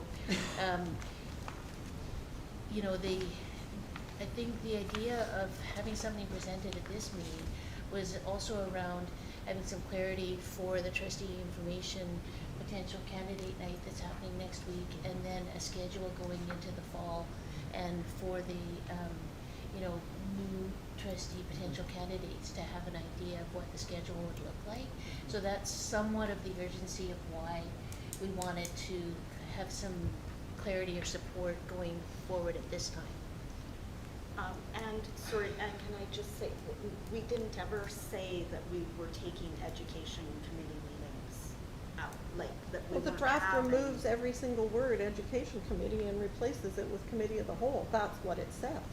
But That's what it does, right? Trustee Tate. Well, I've already had time to speak, and, but I'm also very conscious it's 7 minutes after 9. We have a lot of work to do. The last board meeting, I said I wasn't going to speak, so I'm going to relinquish it to Trustee Howe, because she hasn't spoken before, and I will speak after her if nobody else, just in the fairness of everyone have a turn to speak. Thanks. Yeah, I'm happy with this. My hope is that we can get this sorted out over the summertime. It maybe being our only task this summer, and that we can get it dealt with at the September meeting. I'm completely comfortable with that. I feel like I've had some conversations with all my fellow trustees about this, and Secretary Treasurer, as far as the details are concerned. I trust that we can work them out to everyone's liking at a committee of the whole meeting going forward. Thanks. So I'm going to say that I'm quite comfortable doing the first two recommendations, because at the May board meeting, the intent was to bring something back for us in consideration. If we do the first two, and that's for the bylaw and the policies, and leave the third one, I go back to what Trustee Howe was saying, that maybe over the summer we can convene a meeting. I know that we love to work over summer, but that's our job. We are required, to do that, and then iron out the fine tuning. So at the September board meeting, we can finalize it, because you are right. We have some of us will be here next term, some of us won't be here next term. It's just whoever the elections are. But for those of us wanting to come back, or those ones being elected, it would be nice to know ahead of time. Especially if you're working, these are the dates your board meeting. These are the dates committee of the whole meeting. This is your commitment for being a trustee. It's also the work of senior leadership. So it's some form of continuance. We're only supporting a draft, as Trustee Wake was saying. We've got some wordsmithing, but we can, through the chair, convene a meeting over the summer as those who want to down there, and then work out those minutiae details that we're here tonight talking about it, but I think we move forward on it. So that's I'm going to, because I have the floor, I'm going to move the first motion that the board procedure bylaw be given first reading. Okay, and do I have a second? Thank you, Trustee Howe. And I've spoken to it, so I'm not going to speak. Okay, well, I'll speak to it, actually, because I did understand the urgency that the Secretary Treasurer felt in terms of making some kind of a statement that this would be a direction that we would go. But the decision that's recorded in the minutes of the May meeting was not to come back with a draft policy for us to vote on. It was to bring back a report about the possibilities. And so that's without prejudice. We were accepting that a report would come to us. When I read that the initial research indicates the structure would be beneficial, my first question is how? I was expecting a report that would explain how. And that many boards in the province have moved to a similar model or considering it. That's not really compelling reasons for me to say, yes, this is a report that I think we should adopt it immediately. But I am prepared to say, let's adopt it in principle. But I will not support the draft as it stands, because I feel it is beyond a little tweaking of and wordsmithing and minutia. It is some really crucial questions about what's included, what's not, what's the format, what's the purpose, what do we gain. So yes, we could say for people coming in that the board has approved in principle a move to committee of the whole. well, that the language here is not, is still in development, and that we move to the suggestion of actually having more of a conversation about what that would look like. Okay, I'm going to go Okay. back to our secretary treasurer and then over to trustee Waite. So, I hear what you're saying, trustee McDonald. I believe in the two previous briefing notes that, in the discussions we've had at the board table, we did talk about some of the benefits of the committee of the whole structure, around quorum, around, trustees getting the information, everybody getting the information at the same time. For example, a facilities committee, only the trustees that are on the facilities committee get the report initially. But if that's in the committee of the whole structure, then all trustees get that agenda whether they're able to attend or not.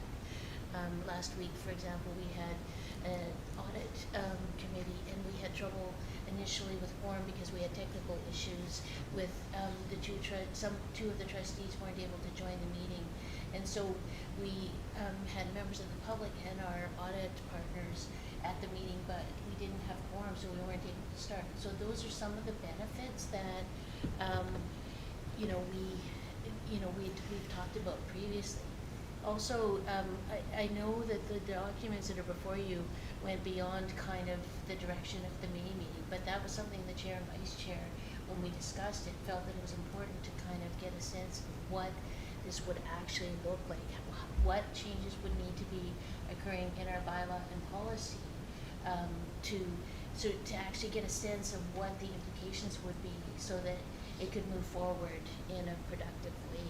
So, and I believe we had discussed combining the education committee, and if I misunderstood that, then there's still an opportunity, it would still be an education committee, but that it would be in a format that we could all engage and have, those conversations.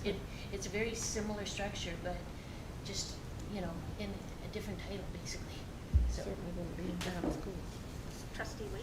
I'm trying to speed it up, but I need to be sure what I understand when I vote, is that, while we might be passing this in principle, there's a couple of issues that it feels like there's deal breakers for me, and one of them is the time of the committee and allowing the open portion to be in the evening so that parents and community members who work can attend.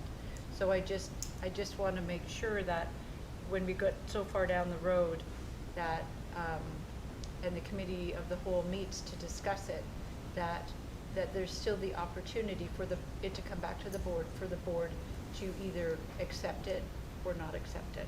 Yes. I just wanted to be really clear, because it's more than wordsmithing to me. So, Yeah, absolutely. Thank you. That's what I wanted confirmation. Thank you. Thank you. Okay, so we have trustee Kate and trustee Howe have done the first reading. No, they've It's on the moved. Or moved. They've moved it. Moved the first reading. Yeah. So you're going to call the question? Okay. All those in favor of the first reading? That's carried. And before we go into the second one, I just, sorry to interrupt, but I know there's 2 items on our agenda that we need to pass tonight, which is the ball courses and that. So I'm wondering, after we pass this one here, I'm sorry, but because I can't guarantee after 9:30 we're going to continue, if we could maybe move on with those ones. I'm conscious of the time, and I know that under the School Act, we need to pass those tonight.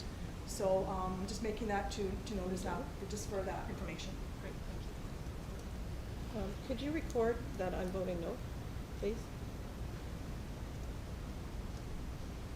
Yes, you want? No, I'm looking because, we have a situation. Yeah.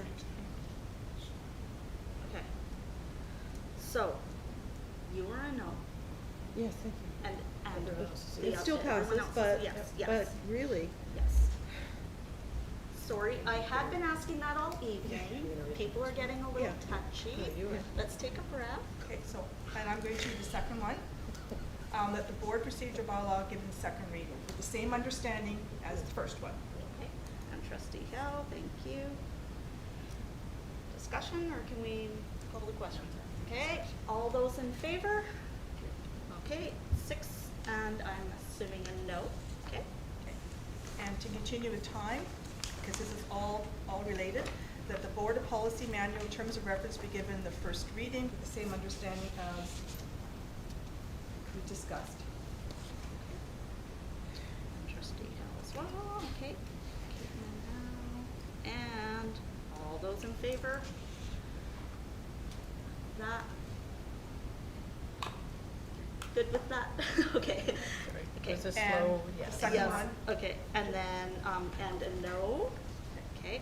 And the recommendation, the Board Policy Manual terms of reference be given the second reading.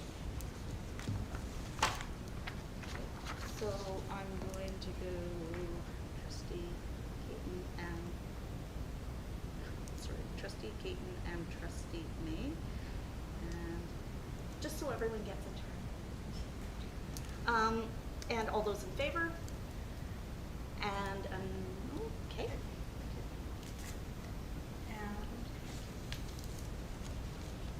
And then can I make the motion regarding the board authorized courses, or you want to speak to that first? Because I'm conscious of the time and these have to be done tonight. So what do we let the chair Yeah, I've just carry on? That's okay, I've just Thank you. stated my preference. Okay, so, we've got through those. I'll let you know the Comox Valley School District, 55 games we'll put to the end with the board, correspondence.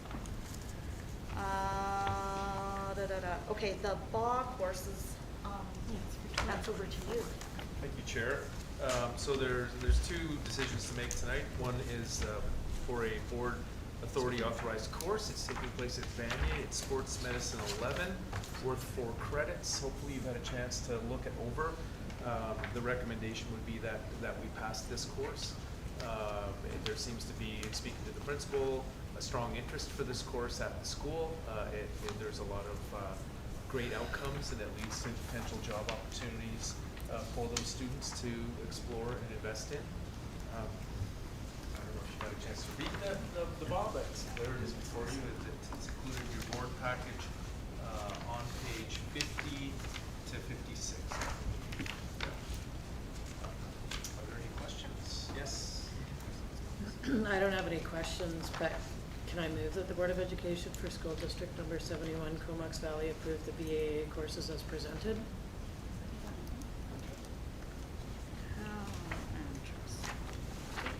Okay, And then, if it pleases the Yep. chair, can I move that the Board of Education for School District 71 approve the school fee schedule for the 2022? so we just Or have he to has vote to on talk that one about- first, and okay. then, yeah, any further discussion on the BA courses? Nope, okay, all those in favor? That is carried. Sorry. If I could just Sure. briefly to the school fees, just to note that none of the fees have gone up at all. I just wanted to make sure the trustees knew that the Highland fees in your board package were not signed off on. We knew that was going to happen because they had the PAC meeting last night that signed off that. So I emailed those signed school fees to you and to Heidi, who will make sure they're in the official board package. And it was just kind of timing around that one, so apologize for that. Thank you. Thanks, Joe. And so who would like to? I'd like to move that the Board of Education for School District 71, Comox Valley, approve the school fees schedule for the 2022-2023 school year as presented. Okay, and trustee Hawksby. Okay, and all those in favor? That is carried. Okay. Secretary Treasurer briefing note. I'm sorry. That's okay. Oh, yes. So, I have a briefing note on page 63. First do we need to, make a motion to continue with it?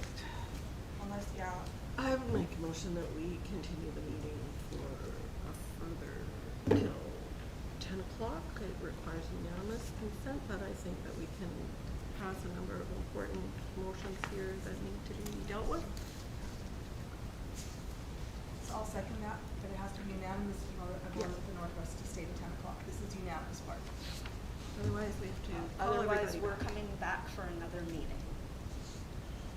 Okay, just so everyone's aware. I realize it's late. Okay. but- Okay, all those in favor? That's unanimous.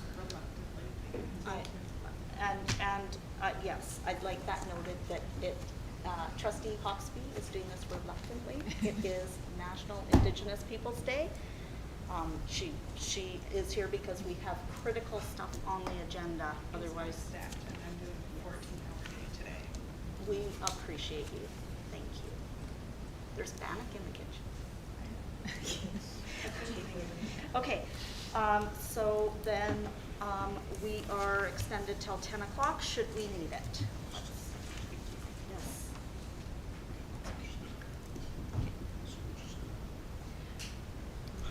Yes. We just need a moment to switch things around so that we can have someone doing our minutes.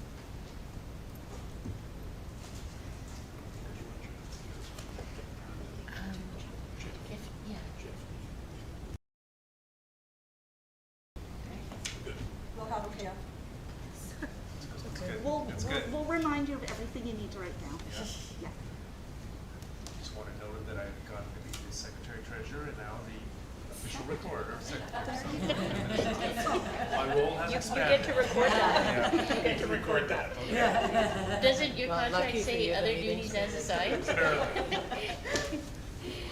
Okay. Okay. So we're on item C, Secretary Treasurer. Yes, we are.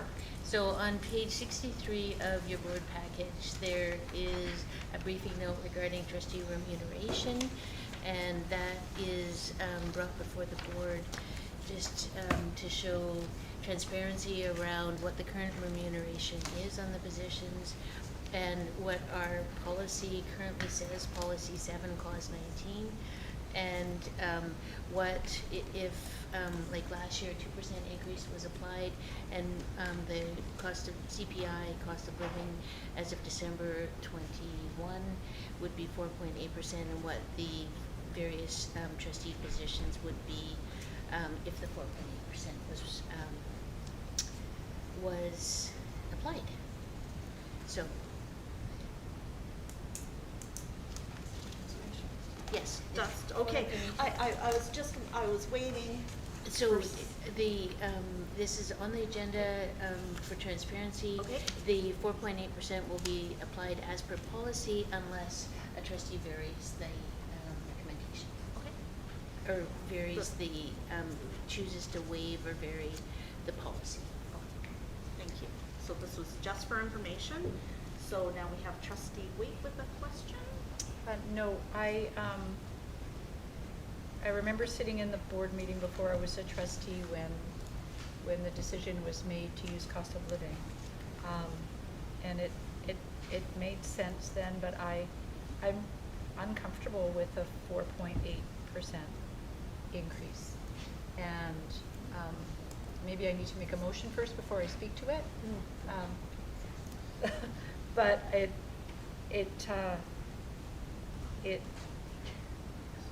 while our district might be in a good financial place right now, I'm just not comfortable with 4.8. I think it's too high. Trustee Caton? So, yes, I agree with you, I am uncomfortable with it. We can make a motion to suspend it, that's in our purview. But I just wanted to give trustees a bit of information. The Finance Committee, when we talked about that, we did have this discussion about the optics and looking at that one there, and notice a motion is coming forward at the September board meeting to do what other districts is doing, which is having an outside independent review of not-us, looking at our trustee, whatever that word I can pronounce. Remuneration. That's what, on that one there, because exactly what you're saying, trustee Waite, we are in inflationary times. We have many others looking for raises, and we get 4 point, and they on that one there, so it is uncomfortable. But we voted on it 4 years ago. We are, if you looked at the pay scale from other districts, we are one of the lowest paid. So even with that 4%, we are still below average, and yes, it optically doesn't look really good. But when you look at the time and effort that we do, and the time on that one there, I'm okay with it, because it doesn't hit us over on that one there. But I think a review of an independent group looking at us for the future would alleviate some of the concerns that brought up there. But anybody has the opportunity to suspend that, that's your prerogative. Trustee McDonald? Yeah, I really appreciated getting a schedule of the other districts, and my reading of it was, with the exception of Coquitlam, which uses an entirely different basis, we were not out of line with most of the districts. So I agree that at the time, the cost of living was one of the best ways to just take short of a third party. It's something that's established, and it was a way to do it. But we do work in a union setting where our contracts are being limited to 2 and 2 and things like that, and it is difficult. But we also know that the school boards, compared to municipal government levels, are very significantly below, and that it's important to attract good people. So it is our existing policy. I'm happy with it, but I would be fine to see a reduction as well if we wanted to keep it something more reasonable. Trustee Howe? Yeah, I would echo Trustee McDonald's words and a lot of what Trustee Caton said.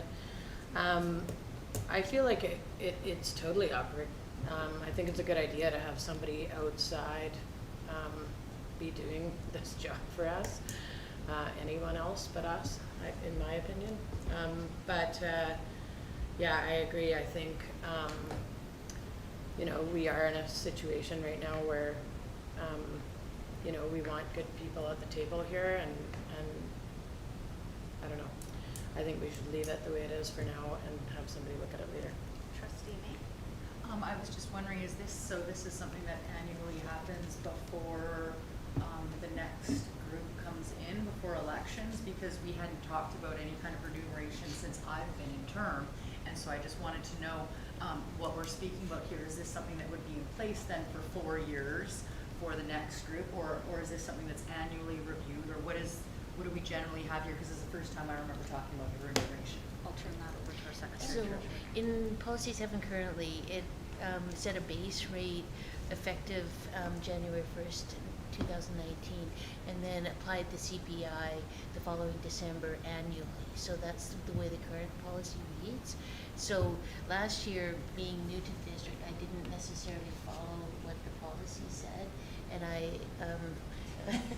That's okay. I applied the 2% as like the other partner groups received, and so then this year is following the current policy. So and it's that is what would occur as of July 1st, the 4.8%. Yes, unless trustees wanted to vary that, but it's well within, as is talked about, annually BCSDA does a survey of trustee remuneration and how those are calculated. Most districts do use CPI, so it's a common practice throughout the province. Trustee White, sorry. So I'd like to move that we suspend our July 1st, 2022 remuneration until after the September board meeting.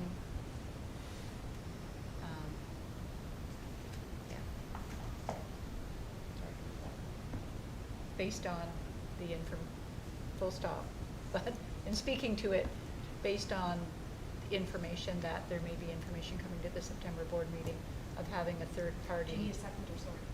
Sorry. Yeah, I'll second it. Okay. Thank you. That there would be a third party come and do a neutral review of the trustee remuneration and annual process.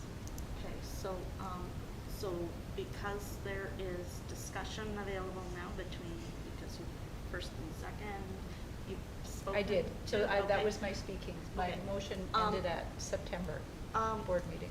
Okay, I would just like, I would just be curious how much this third party is costing us. Volunteers. Volunteers do it? It's like an audit committee. Sorry, I'm speaking out of time, I'm sorry, I apologize. Okay, I just wanted that in the notes that I'm concerned about what a third party is costing us in order to figure out this very small amount of money that we could potentially have. And trustee McDonald? Or are we talking about September, somebody actually doing something and giving us information, or in September, we're gonna talk about whether we would get somebody to come and do it? Talking about someone, So that this is not just suspended until September, it could be suspended even longer until they can do their work and come back to us. So, I'm not So sure is that. through the that- chair, your intent? I just, until the September board meeting, and at that Okay. time, we can make another decision All right, okay. okay? All those in, on the basis of time. Yeah. all those in favor? Oh, sorry, Janice. Janice Oh, seconded, sorry. Our recorder is just asking Oh, who okay. seconded the motion. I thought I missed trustee Keating's hand again. How can you guys miss me? Hello? Sorry, I'm getting punched at the end of the night. Okay, so, we've had a first, we've had a second, we've had some discussions. Anyone else on this matter? Nope, okay, all those in favor of suspending? Are you asking for, are you called the question? Yeah. Okay. All those in favor? All those opposed?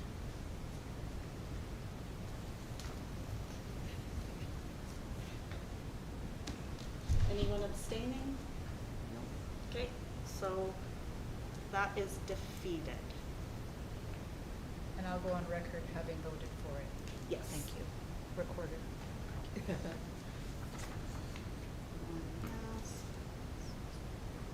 Okay.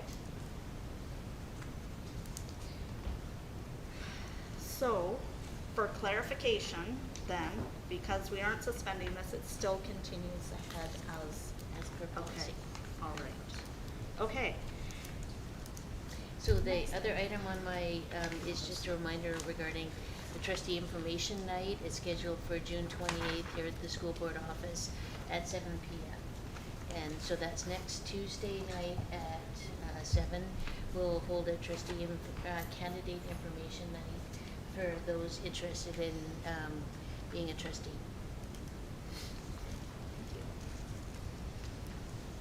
Human Resources, we'll turn that over to trustee Waite. All right, so I'll start with 78. And I have 3 retirements to share with everybody tonight, but I started with 78.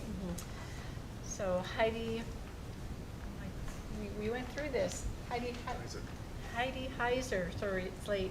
Teacher, Marquardt Isfeld Secondary School, École Secondaire, retiring effective June 30th after 21 years of service. Russell Peterson, Senior Custodian, Quinish Elementary, retiring effective October 31st after 32 years of service. And Lori Root, Custodian, Huban Park Elementary, retiring effective August 31st after 25 years of service. And we thank all of those employees and all of the other ones that we've announced since the groundswell of retirements on all of the contributions work that they've done in our schools with our children and for our communities. Thank you. Thank you. Thank you for keeping it to 3 tonight. Wasn't me. Somebody else was in charge of that. 78 years of service. Last meeting was over 300 years. The meeting before that, it was over 400. It's, it happens. Okay, I'm turning it back over to our secretary treasurer here. So Chairperson, in cognizant of the time and our statutory requirements, I was wondering if we could have the facility committee, standing committee report out first, because we're required to submit our capital plan on June 30th. So if I could Yes. request that we change the order a bit in the agenda. Yes. So that would be page 95 to 104 and 107. in your board package. And I'll turn it over, if that's okay. Yes, Turn so it over we'll to turn it over to Director Hasselgrave. Okay, on page 105 of the board packages, a briefing note on the 2023-24 capital plan submission. And this, as the Secretary Treasurer states, is an annual requirement. We have to submit a major, a minor, building envelope program submission to the ministry, and it requires board bylaws to move forward. We discussed this extensively at the Facilities Committee. We have a plan that looks at expansions of schools based on priority that we've talked about, southern part of the district, then through our high schools and then into the Comox corridor. It also looks at our seismic program and a number of other important works. So we've spent many months working on what should be brought forward to the ministry for funding and how we think that we have a very solid plan here. If there's any questions that we have. Yes, Trustee Keating. A real fast question. As we all know, the Ministry of Education has put a freeze on a number of capital projects and fundings. Has our district been affected by that, or we don't know yet? Not sure yet. Had a number of conversations with Ministry capital branch planning staff about our capital plan submission. There's a strong recognition that we're one of the fastest growing school districts in the province and that we have space challenges. We're well aware of that. And we have an ongoing dialogue. It's not just a submit via the database. We have many conversations, and I had one today at several. So there's less capital money available than there was in previous years, but I think we stand a good chance of receiving some. So, and just to clarify, the word freeze was used in the media, but the capital branch has assured us that there isn't actually a freeze, that the funding is consistent. It's just they've had some challenges around escalation and other projects, and so things have just been, they work on a 5-year cycle of the funding, so they've clarified that there's no freeze. And that the funding that they had previously announced is still in place. It's just there's more demands on that funding, just to clarify. Thank you. Trustee McDonald. So do you need us to move the recommendations on the agenda, page 5, or do you need us to move this statement on page 105, say in accordance with provisions under? What do you need to have for us to approve the capital plan? Yes, so so there's examples of what the submission letter would be to the ministry if the board Yeah. passes the following resolution. So we're asking that the recommendations that are in the board package on page 5 of 6 Okay. each be presented and approved by the board. Okay, and they aren't, it doesn't take the 3 readings? It's not about it? No, it's Okay. just a motion from the board. You need to do Every- all 4 separate, right? Yes, please. Okay, so I will move that the Board of Education for School District 71 Comox Valley approve the 2023-24 major capital plan submission. Thank you. Thank you, Trustee Hawksby. Okay, any further discussion? Nope. All in favor? That's carried. I move that the Board of Education for School District Number 71, Comox Valley approve the 2023-24 minor capital submission. Trustee May? And all those in favor? Okay. I move that the Board of Education for School District Number 71, Comox Valley approve the building envelope program submission. Thank you, Trustee Hawksby and Trustee Caton. Okay, and all those in favor? That's carried. And the final one. I'll move that the Board of Education for School District 71 Comox Valley receive the Facilities Committee Board Report as presented. Thank you, Trustee Waite. And all those in favor? And that is carried. Okay, thank you. So now we're going to go backwards to Finance Committee Board Report. Is that correct? That's what we're doing now? Yes. Okay. Thank you, Facilities Committee. So, the Finance Committee report can be found in your board package on page 65. And sorry, just trying to get to the, I've completely got this on, oh, there it is, sorry. I'm out of order. I'm gonna roll myself out of order. And you can do that. So on page 65 of your agenda package, so the first item on the Finance Committee Board Report is the recommendation that's in your board package around preparing the financial statements and the assumptions and process that we will use in preparing that over the summer for the board's consideration at the September board meeting. So this is, as a result, the briefing note will be the first time the board has seen a similar briefing note, but it stems out of the ministry's new policies around financial planning and reporting and accumulated surplus policies that were put in place starting last year and updated in April. So I sent the trustees that information, and it's just outlining what the process would be for the accumulated reserve and how we would apply it based on the ministry policies. So I'm just, if there's any questions regarding that recommendation and clarification needed. So I got a Trustee, Oh, Trustee I was just May. I was gonna move it. Okay. You gotta share. Let's go ahead. I move that the Board of Education for School District 71, Comox Valley, acknowledge the staff will prepare the draft financial statements to account for previously approved allocations, budgets, and projects based on the policies and rationale in the briefing note. Seconding? Okay. Trustee May and Trustee Caton, any further discussion? All those in favor? That is carried. Okay. Next. Okay, so that the Board of Education for School District Number 71, Comox Valley, approves staff to review the financial accounting policies and administrative procedures to ensure compliance with the ministry directives. Revisions will then be reviewed by the policy committee and go to the board for approval.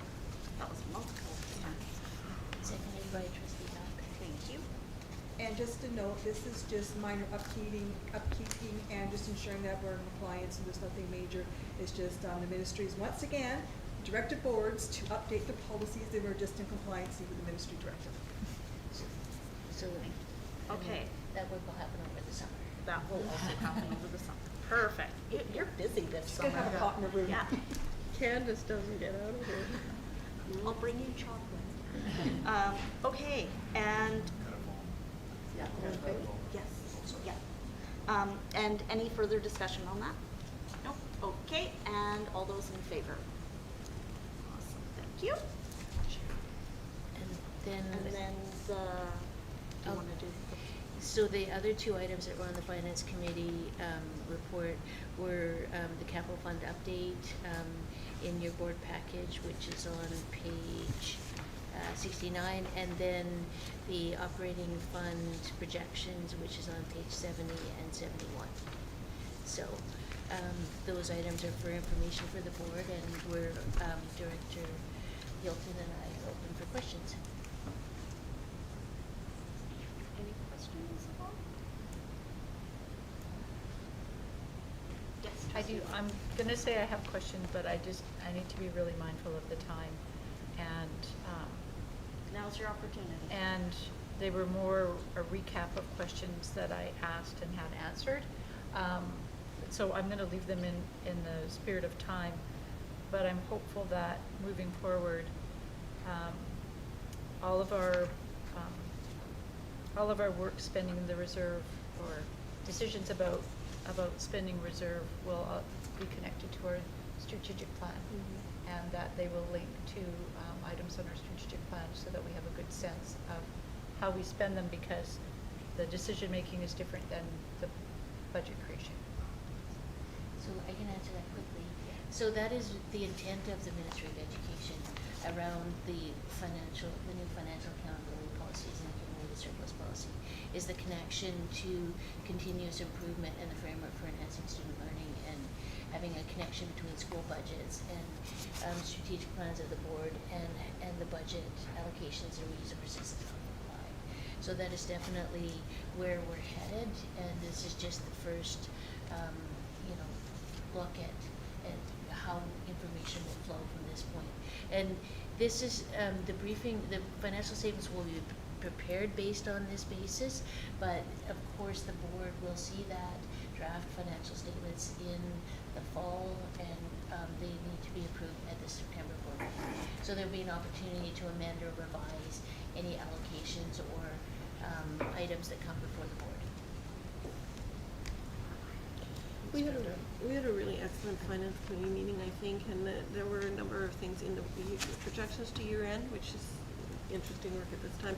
And all of the questions, the ups and downs, were answered so clearly, and staff are definitely on top of the issues that are coming towards us, and some things that were impacted by COVID, or money not spent because of COVID, and money that was spent because of COVID, and it's good to know that we have such control over what's going on there.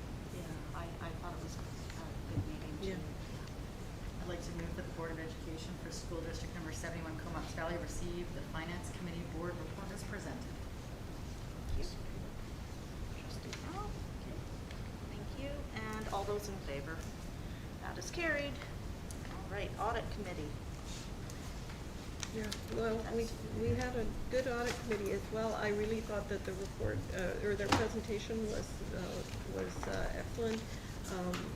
They went over all of the key points, the things that they're looking at for us, and this work will be done over the summer, and we'll be expecting a report back to the full board in September. Thank you. Any other questions? I'll move that the Board of Education for School District 71 Comox Valley receive the Audit Committee Board report as presented. Thank you. And Trustee Hawksby. Right. And all those in favor? That is carried. All right, so then we've done D, board business. The 2022-2023 board meeting schedule and committee of the whole schedule briefing note. So I am going to turn it over to you, but I am assuming we're only doing the board meeting schedule, and the committee of the whole one is going to be left. Yes. And so again, this is another one of those legal requirements that the board publish its meeting schedule. And so we, if the board would consider looking at the schedule for the regular meetings in camera and regular board meetings for next year, and then we could consider the second recommendation for the committee of the whole later on. So I'd like to move that the Board of Education for School District Number 71 Comox Valley waive the requirement for regular meetings in July and August 2022. Okay, and Trustee Wade.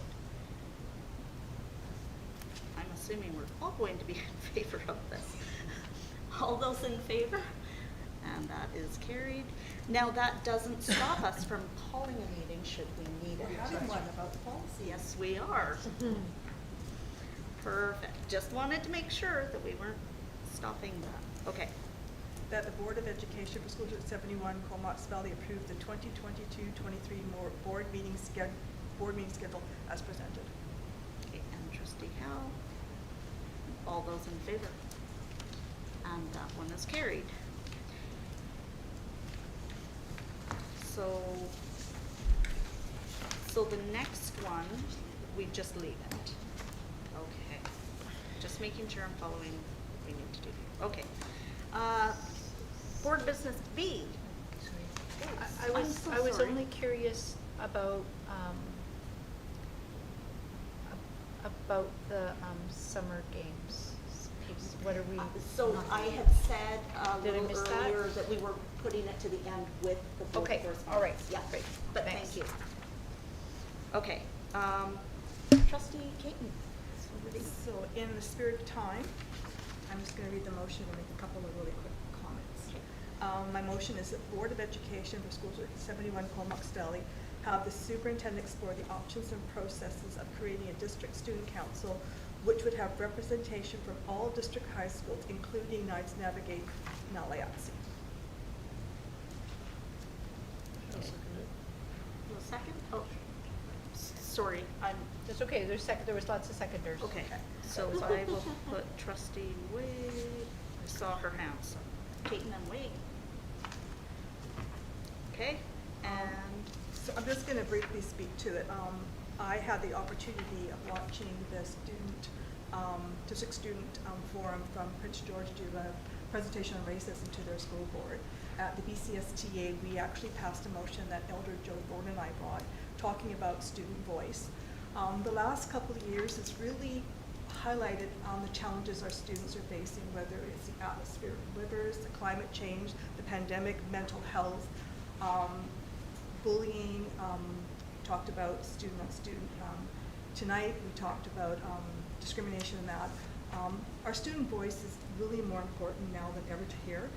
We make decisions at this board table that directly impact them, and our young adults are very articulate. They know what's happening, they know what they need, and I think that having their voice heard through the superintendent at the board table, I think is just one more step in ensuring that the work we do supports the students in the ways that they need. So I had more to say, but in the course of time, I'm just going to leave it at that. thank you. Call the question? Okay. All those in favor? That's carried. Thank you, trustee Caitlin. Vista meeting update. I just really wanted to, as president of Vista, I have two amazing people at this district that support me, and that is Heidi, she's left this evening, and our secretary treasurer here, Brenda, in my work, and I just want to publicly thank and acknowledge them and all the work they do and the emails they send out in organizing meetings. Heidi helped me organize a one-day session in Nanaimo with board chairs and ECSTA, and Heidi helped me compose a letter to the Minister of Education requesting a meeting one-on-one with her, which I actually got, so I'll be meeting with the minister next month as president of Vista, and I just want to acknowledge Heidi and Brenda for supporting my work as Vista, which supports the work of all island boards, which is works of the Board of Education, SB 71. So that was my acknowledgement, and thank you for your help in ensuring that I'm able to support the island boards and trustees. Thank you. It was a good session. Board correspondence.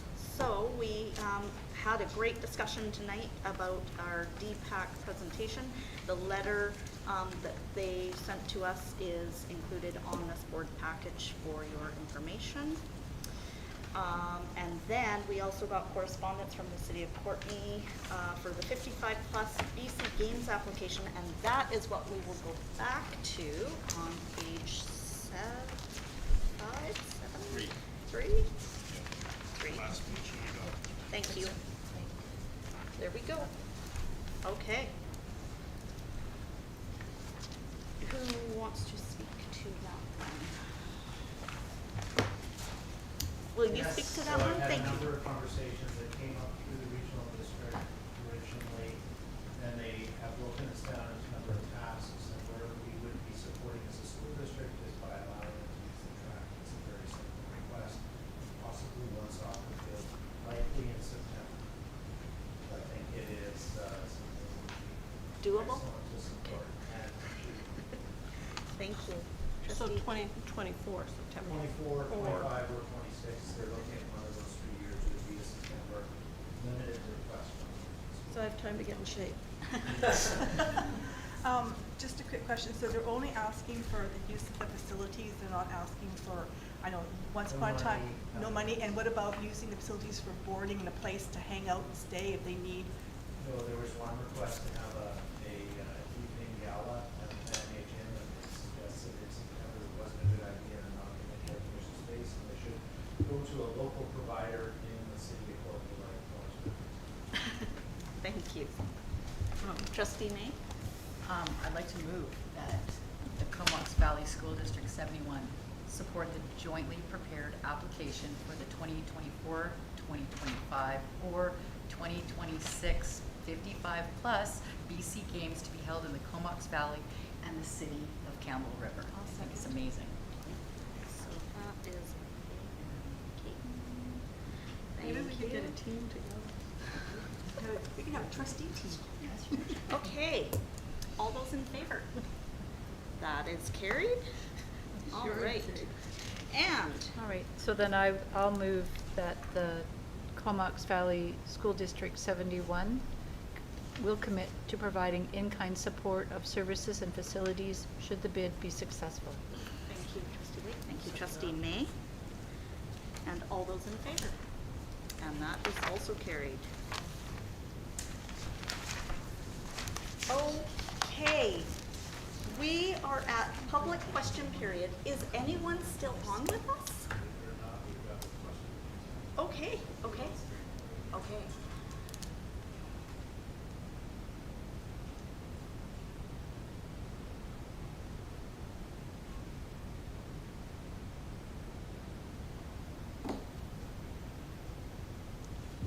Yes, and yes, the information is here. I did receive it, and I'm working with McCurry because it's, in terms of how to interpret the data, it is not, they weigh the data differently. And so that's part of the reason I suggested having them come and present. So yes, the data is here, and it will not be released at this point in time. We just received it, we're just working our way through it. So, Great, thank you. and it is confidential at this point. And trustee Wade? Yeah, were there any other questions? There was, Okay. May I add something at the end? Okay. Just under, we usually have a section where we can share, and I just wanted to say tag onto your board report. And in considering all of the work that all of the trustees have been doing over the last little while and amplifying it by 10,000-fold for all of the